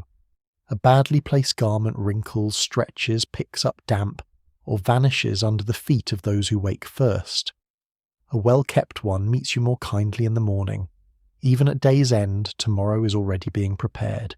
Near the hearth, one of the older women has taken up a smaller blade and is trimming away a stubborn loose thread from a cuff. Another cleans beneath a fingernail with the narrow-minded focus tired people bring to tiny repairs. Across the room, a child is having ears wiped with the exaggerated misery reserved for chores that feel both intimate and unnecessary. The room would be comical if it were not so familiar. You rinse your hands again. The water is cooler now against the skin, and the sensation sends a little wakefulness up the arms. Soot lifts, dust loosens. The fine residue of wool, ash, milk, earth, and tools goes reluctantly, leaving behind hands that still look worked, but no longer look entirely claimed by the day. That distinction matters. No one here expects softness untouched by labour, but there is comfort in not carrying every trace of effort into sleep. A younger girl is still watching how the women around her manage these last rituals. She watches who folds and who tosses, who checks seams even now and who leaves such things to tomorrow, who wipes the child's face properly despite complaint, who lets a comb pass without first clearing the teeth. These small habits become character in the eyes of a household, not because anyone delivers a sermon on neatness, but because repetition turns preference into reputation. A careless girl becomes, in time, a careless woman in other people's mouths. A careful one earns a steadier future long before anyone says so directly. That can sound harsh. Often it is. Yet it is also one reason such households remain observant about appearance even in hard conditions. Orderliness is read as capacity. Cleanliness, within the limits of water, season and work, becomes a sign not merely of taste but of self-command. Outside, darkness has deepened enough that the doorway now frames mostly blackness, with a thinning border of late light. Inside, the fire carries the visual burden of the room. It lays gold on cheeks, copper on hair, and shadow into every fold of hanging cloth.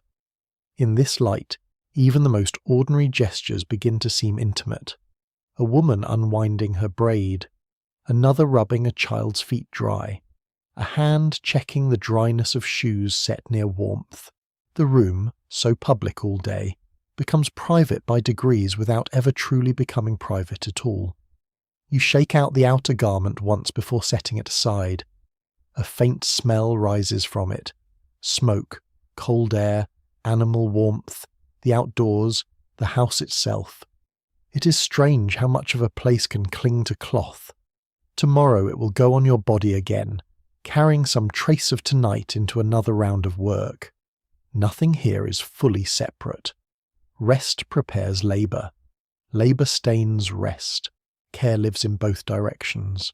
The older woman nearest the hearth says something brief about washing when one can because people notice when one does not. The remark is dry, almost offhand, but it lands with the force of shared truth. People did notice. Viking Age societies were not blind to smell, order or presentation, merely because life was rugged. A cared-for appearance could shape attraction, respectability, and social standing. Even in the archaeology, the persistence of grooming tools argues against the lazy old image of indifference. You draw the comb one last time through your hair and begin braiding it more loosely for the night. The movement slows you. So does the fire. So does the hush falling over the children. The house is not yet asleep, but it has stopped pushing outward. It gathers inward now, toward warmth, toward habit, toward the repetitive mercies that make another day possible. And perhaps that is the deepest comfort hidden in these small evening rituals. They do not erase hardship.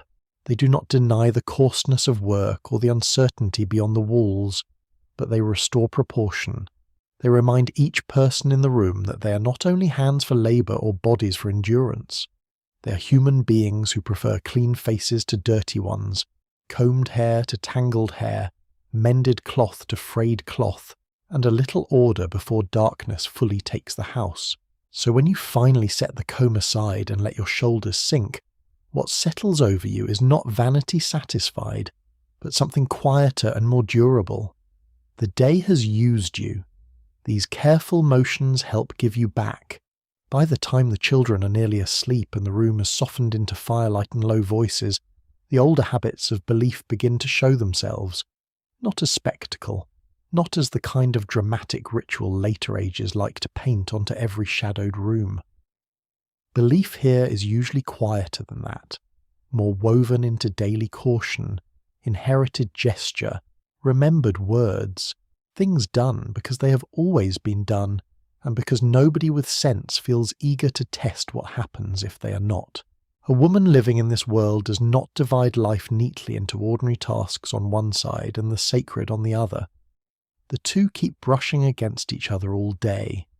You feel it now in the way one object is set down more carefully than another, in the little pause before a threshold is crossed, in the lowered voice when certain possibilities are named, in the half-joking warning given to a child not to speak too boldly of things unseen once darkness has settled. The room itself invites such thoughts. Firelight narrows the world and deepens what remains. The rafters disappear upward into dimness. The edges of the house become less certain. Wind touches the outer wall like a hand testing it. The ordinary tools of daylight, spindle, pot, comb, chest, cup, seem changed without changing at all. Night does that. It does not make people foolish, but it does remind them that much of life depends on forces no hand can hold steady forever. Weather, illness, fertility, luck, return, death, the moods of men, the moods of the sea, the harvest, the hidden shape of winter. A woman near the hearth murmurs something over a task so small it might not deserve words, except that the words are not for the task alone. Perhaps it is habit, perhaps blessing, perhaps only an old phrase spoken because the room feels more orderly when it is spoken. In Viking Age life, religion and ritual were not always grand public performances. Much of belief lived domestically, in seasonal practice, in household caution, in offerings, in memory, in the sense that prosperity and disaster were never entirely human-made. You adjust something near the fire, a pot, a cloth, a piece of wood, and think of how often women likely stood close to these smaller thresholds between safety and danger. Food spoils or keeps. Children thrive or fail. Men leave and return, or do not. Animals birth well or badly. Stores endure winter or thin too early. And because so much remains uncertain, people build patterns around uncertainty. Some are practical and visible, others lean toward the sacred. A woman might watch omens without calling them omens. She might note a run of bad luck without pretending it means nothing. She might remember which season brought sorrow, which feast brought relief, which old custom is still followed not because everyone can explain it, but because history often survives first as habit.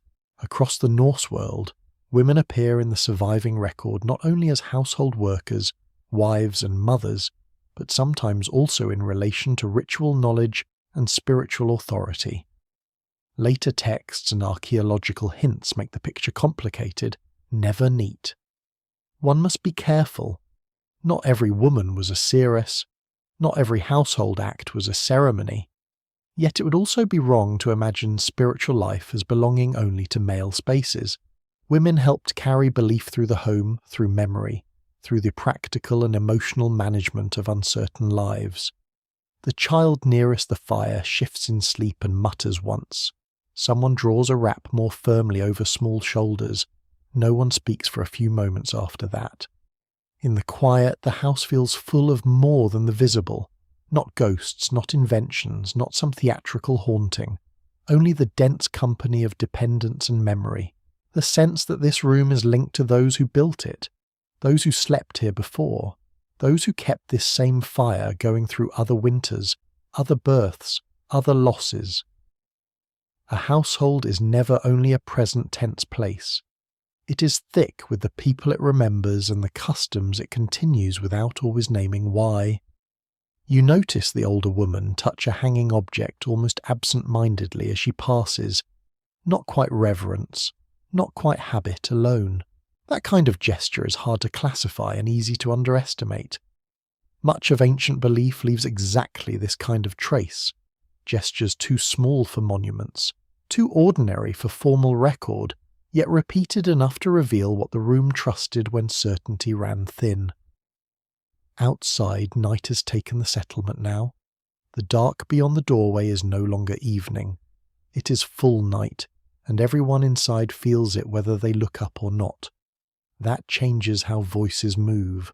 They lower, they round off.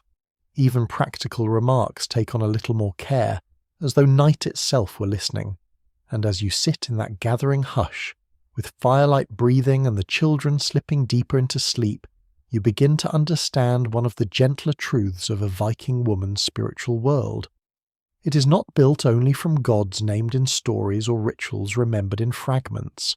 It is built also from daily uncertainty met with steadiness, from old forms preserved inside ordinary acts, and from the quiet refusal to live as though human effort were the only force shaping the days. Later, when the fire has burned lower, and the room no longer belongs to work in quite the same way, belief takes on a more intimate shape, not larger, smaller, and in some ways more powerful for that. Someone checks the doorway bar one more time. Someone else glances toward the roof opening as if measuring the night by the smoke. A cup is set down carefully, not because it is precious, but because care itself feels like a form of respect at this hour. Nothing here looks like grand ritual, and yet the room is full of little acts that say the same thing. Darkness is not treated as empty. A younger woman asks, half lightly, whether the weather will hold through tomorrow. No one answers immediately. Weather is never only weather in a life like this. It governs travel, drying, fodder, fishing, mood, safety, return. A careless answer would sound like arrogance. So the older woman nearest the hearth only shrugs and says that tomorrow will show itself soon enough. It is a practical answer, but underneath it lies the old recognition that human beings may prepare, watch, judge, and still not command what matters most. That recognition has consequences. It makes people less likely to boast at night. It makes them repeat old customs even when they could not defend them in an argument. It makes women, especially women responsible for households, attentive to patterns others might dismiss too quickly. A run of sick animals, a child not thriving, milk turning strangely, a bad season following some neglected duty. No sensible person needs to become theatrical to feel the weight of such things. Belief in this world often lives not in spectacle, but in what people hesitate to ignore. You sit with your hands resting for one of the first times all day, and the stillness feels almost suspicious. That too is part of evening. A body used to constant motion does not relax cleanly at first. It listens for the next interruption. A child crying, a pot shifting, a knock, a footstep outside. When none come at once, the room acquires a peculiar tenderness, as though everyone inside has been granted a short loan of peace and does not wish to spend it noisily. Across from you, the older woman begins speaking of a season long ago when signs of trouble were noticed too late. Not signs in the foolish sense, not ravens arranged like prophecy, only ordinary things failing in a row until no one could pretend coincidence was still harmless. The story is told without ornament. That is what makes it persuasive. She remembers who dismissed concern, who paid attention, who kept stores better than the others, who thought luck alone would carry them. By the time she finishes, the lesson has taken shape without ever being announced as a lesson. The world gives warnings, but not in forms that flatter human pride. A woman responsible for a house learns to live close to such warnings. She notices the tone of the animals, the change in the wind, the feel of grain between finger and thumb, the uneasy silence of a child, the unsettling run of small mishaps that may mean nothing and may mean the season is turning against the household. Whether one calls that practical wisdom, spiritual caution, or simply old experience hardly matters in the moment. The result is the same. She lives attentively. She cannot afford not to.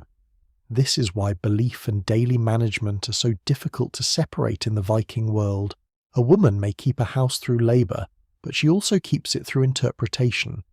She reads weather, temper, timing, luck, memory, and inherited custom together, because real life does not present these categories separately. The same hand that checks the fire may also repeat a phrase passed down from older women. The same woman who judges whether a store jar has spoiled may also feel that certain times of year ask for more care, more restraint, more observance than others. That is not foolishness. It is what life often becomes when survival depends on respect for what cannot be fully controlled. The fire shifts. A red seam opens in the wood and closes again. Somewhere beyond the wall a dog barks once, then stops. The room listens without admitting it is listening. Then slowly, as nothing worse follows, everyone returns to the quiet business of night. A wrap adjusted. A cup moved aside. A child lifted just enough to settle more deeply into sleep. The sacred, if it is here, does not arrive like thunder.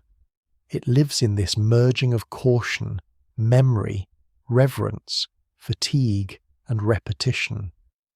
It lives in the way women sustain a household not only with food and cloth, but with atmosphere. An atmosphere in which the unseen is neither mocked nor indulged, only given its proper place at the edge of the known. And as you sit there in the dimming warmth, feeling the day finally loosen its hold without quite releasing you, you understand that a Viking woman's spiritual world is not separate from the ordinary world at all. It is the ordinary world, listened to more carefully. By deep evening, when the fire has steadied into a lower, more dependable glow, the room begins revealing what hardship really looks like when nobody's performing it. Not heroism, not the bright, noisy struggle that later stories admire because it can be seen from a distance. Hardship in a household like this is quieter. It lives in the counting, in the saving back, in the way eyes go to the door when the wind sharpens, in how carefully the remaining fuel is judged, in the slight pause before someone serves one more portion and decides whether there is enough left to be generous. If winter is near, or already pressing, then every ordinary action acquires a second meaning. Not just what is needed now, but what can still be spared later. You feel that shift in the room tonight. The food is simpler than anyone would wish if wishes governed anything. The warmth, though welcome, does not travel evenly. Near the fire there is relief. At the edges of the room, cold waits with patience. A draught finds its way along the floor. Someone pulls a wrap tighter without comment. Another shifts nearer the centre, but tries not to look as if they are claiming privilege. Even comfort is negotiated here. This is one of the hardest truths to keep honest in telling. A Viking household could know abundance at times, skill, beauty, laughter, strong social bonds, even a certain rough prosperity, but it could also live one poor season away from strain. The farther north, the harsher the climate, the thinner the margin, the more clearly daily life became a conversation with scarcity. Not constant starvation, as crude fantasy sometimes suggests. More often a continual awareness that plenty is temporary and misjudgment has a long memory. You bend near the stores again, checking not because anything has changed since earlier, but because evening makes people count differently. By firelight, stores look both more reassuring and more fragile. A chest seems solid until you imagine the months ahead. A hanging piece of preserved food looks sufficient until you begin dividing it across days, across mouths, across illness, across bad weather, across the possibility that the men return late or not at all. This is what endurance often is, not stoic posing, but arithmetic performed under emotional pressure. The older woman says little, though you can tell from the way she handles things that she is counting too. Women who have seen more winters do that. They touch an object and feel not only what it is, but how long it must last. A younger person may see a stack. An older one sees a calendar made of hunger avoided or invited. Near the hearth, a child half wakes and asks drowsily for more. The answer is gentle, but no. That no contains the whole season. Children do not understand rationing as morality. They experience it as denial, and perhaps that is merciful. Let them feel the unfairness before they learn the fear. Still, even a refusal given softly leaves a mark on the room. It reminds everyone that care is not always sweetness. Sometimes care is measured with holding. Sometimes love sounds like enough. Outside, wind moves more insistently along the walls now, and you hear the house respond with small wooden sighs. Timber shifts. Thatch or turf answers the weather in its own language. The entire structure seems to remind you that shelter is not an idea. It is a maintained achievement. A weak seam in the roof, a gap left untended, insufficient fuel, wet bedding, spoiled stores. Any one of these can turn discomfort into genuine danger once cold settles in for real. You draw a blanket more securely over the sleeping children, and notice how thin the line is between tenderness and strategy. Keep them warm, keep them from waking, keep them from burning more energy than they need. Keep the household quiet enough that sleep can do part of the work food cannot. Hard seasons teach people to think this way without ever saying so out loud. Across the north, women carried a large share of that hidden burden. They preserved food, watched stores, managed textile work, controlled household flow, cared for the vulnerable, and often absorbed the emotional weather of scarcity before others named it. Men might meet danger outside in visible forms. Women often met it indoors in slower ones. Thinning provisions, tired children, anxious elders, the impossible task of making everyone feel secure when certainty is not available to distribute. No one in the room gives a speech about resilience. They simply go on. A seam is mended, a bowl is scraped clean, ash is adjusted, fuel is saved where it can be saved. Someone says something dry enough to draw the faintest laugh, because even strain becomes easier to carry when not every sentence admits how much it weighs. That may be another form of endurance, refusing to let difficulty turn the whole house solemn. You sit back for a moment and let the fire warm your hands again, though not for long. Already you're thinking ahead to morning, to what remains, to how the next day will have to be shaped if this season is to be met without disgrace or panic. And as the longhouse settles around you under the pressure of darkened weather and limited stores, you come closer to the real emotional texture of a Viking woman's life in hard times. Not grand suffering, not dramatic collapse, but the long discipline of making enough feel like enough, and doing it so calmly that the others can still sleep. Later still, when most of the room has gone quiet, hardship takes on its most private form. Not hunger exactly, though hunger may be near. Not cold exactly, though the cold remains. What settles in now is fatigue, the kind that does not arrive as drama, but as a slow stealing away of brightness from everything familiar. A woman can endure a great deal in motion. There is dignity in tasks, in lifting, stirring, mending, checking, deciding. Action keeps fear from spreading too far into thought. But when the tasks thin out and the house grows dim and the children finally stop asking for things, the day leaves behind its deeper residue.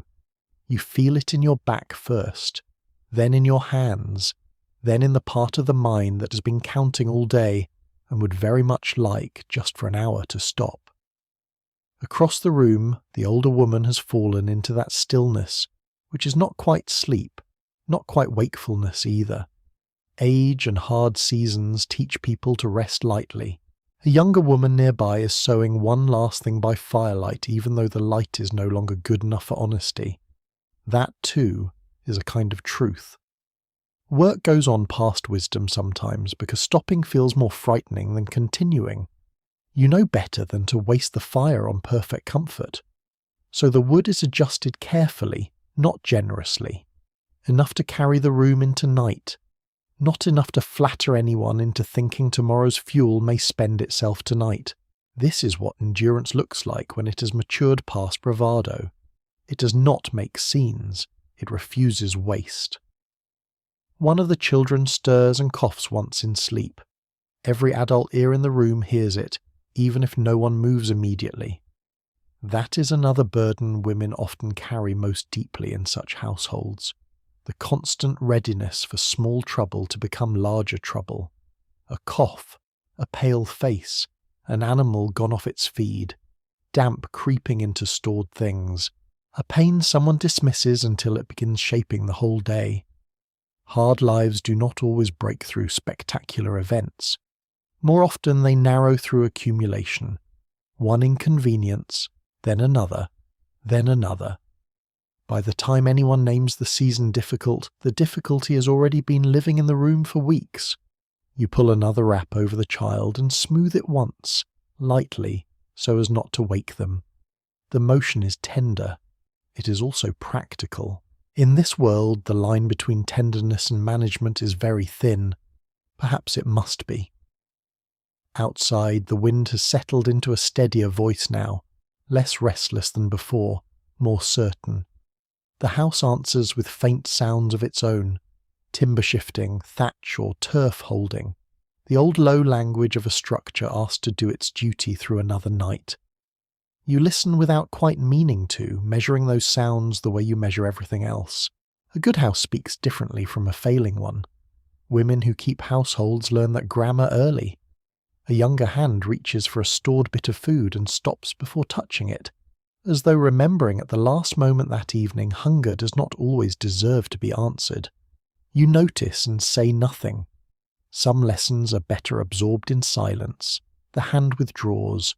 Pride is preserved. So is the food. That may be one of the lonelier aspects of endurance. How often it must remain invisible to work properly. A woman who judges well prevents scenes that never happen. Children do not know what was saved back for them. Men returning later may not know how narrowly things were managed while they were gone. Even other women in the room may see only the calm surface unless they have practiced the same calm themselves. Competence can become a kind of concealment, and yet there is dignity in that concealment too. Not because suffering should be hidden for its own sake, but because there is strength in refusing to let difficulty dictate the whole emotional weather of the house. Someone murmurs something dry and wry from near the hearth. Another woman answers with the ghost of a laugh. The sound is soft, almost unbelieving, but it changes the room. Hardship has not left. It has simply been denied the last word for the night. You sit for one more moment with your hands near the low fire, feeling the warmth reach only part way into the cold stored in your fingers. Around you, the longhouse has grown still enough that each sleeping breath seems to belong to the same creature. The house is poor in some things, strained in others, uncertain in many. But it is holding. And perhaps that is the most honest image of endurance a Viking woman would recognize. Not triumph, not collapse. A house still holding. Children asleep. Stores not yet gone.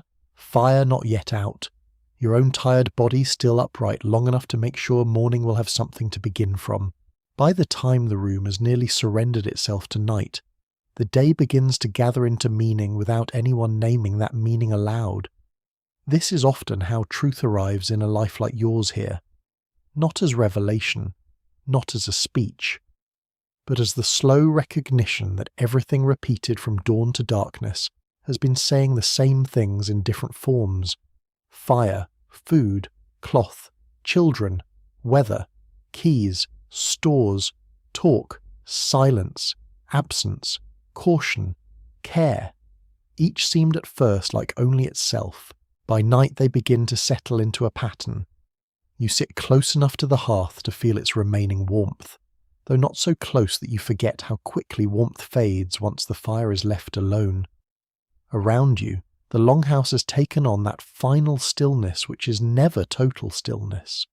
A sleeper turning, someone sighing, a log shifting inward, the faint murmur of wind outside, the sleepy restlessness of a child not yet fully surrendered to dreams. The house is not silent. It is resting in layers, the same way it woke in layers. Your hands are finally empty. That may be the strangest sensation of all. All day they have held something. Wood, grain, wool, cloth, milk, tools, cups, children, cords, combs, lids, work, work, work. Now they rest in your lap, and because they rest, the mind begins one last circuit through what was done and what still remains undone. The fence will need another look tomorrow. The cloth at the loom will not finish itself. The stores must be checked again. The younger child's cough may mean nothing or may need watching. More fuel should be brought closer if the weather turns sharper. The list does not vanish because darkness has come. It simply goes quieter. And underneath the quiet, another knowledge settles. The famous Viking world that later ages remember in iron, ships, silver, and sudden violence has depended all this time on rooms like this one, on women like this one, on days exactly like this day, repeated not once but across years, across settlements, across seasons, across lives that never expected to be remembered individually. That is not a sentimental thought. It is structural. Without the long labour of women, the household does not hold. Without the household holding, the farm does not endure. Without endurance, the wider world men boast about becomes much smaller, much sooner than anyone likes to admit.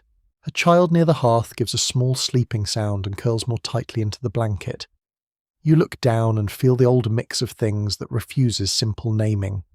Tenderness, yes. Fatigue, certainly. Responsibility so constant it no longer feels like a separate burden, only like the shape of your own existence. You have fed, measured, carried, corrected, repaired, judged, soothed, watched, exchanged, remembered and prepared. None of it would look extraordinary from outside. That may be exactly why it matters so much.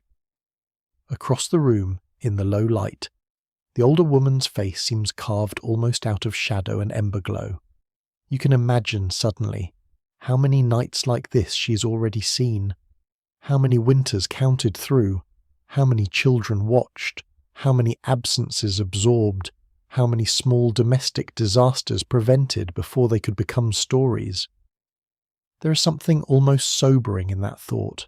A woman's life here is not built from one grand turning point. It is built from accumulation, 1,000 acts of steadiness shaping what everyone else later mistakes for normal life. Outside, the dark lies thick over the settlement. Boats, paths, fences, neighbouring roofs. All of it has vanished into the same blackness. But inside this house, the day has left traces everywhere.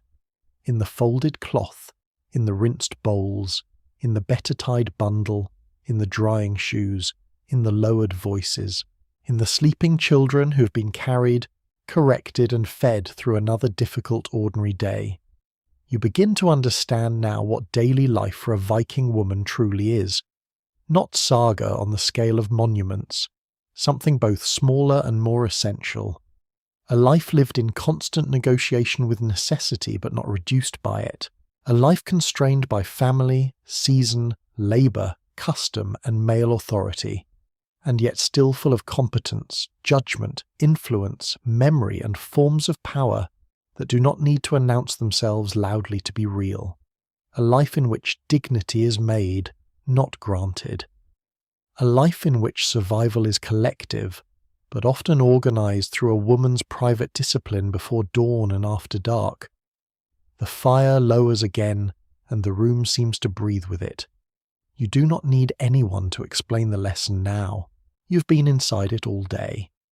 Now, at the far end of the day, when even the watchfulness in your body has begun to dim, the house feels less like a building than like a record. Everything here has been touched by labour, and nearly all of that labour carries your imprint somewhere inside it. The fire did not hold by accident. The meal did not arrive by accident. The cloth did not improve itself. The children did not drift towards sleep by some gentle law of nature alone. The tools were found, the stores measured, the questions answered, the moods managed, the tasks remembered, the absence absorbed, the small tensions prevented from souring into larger ones. None of it was spectacular. That is precisely what makes it so easy for history to underestimate, and so necessary to bring close again.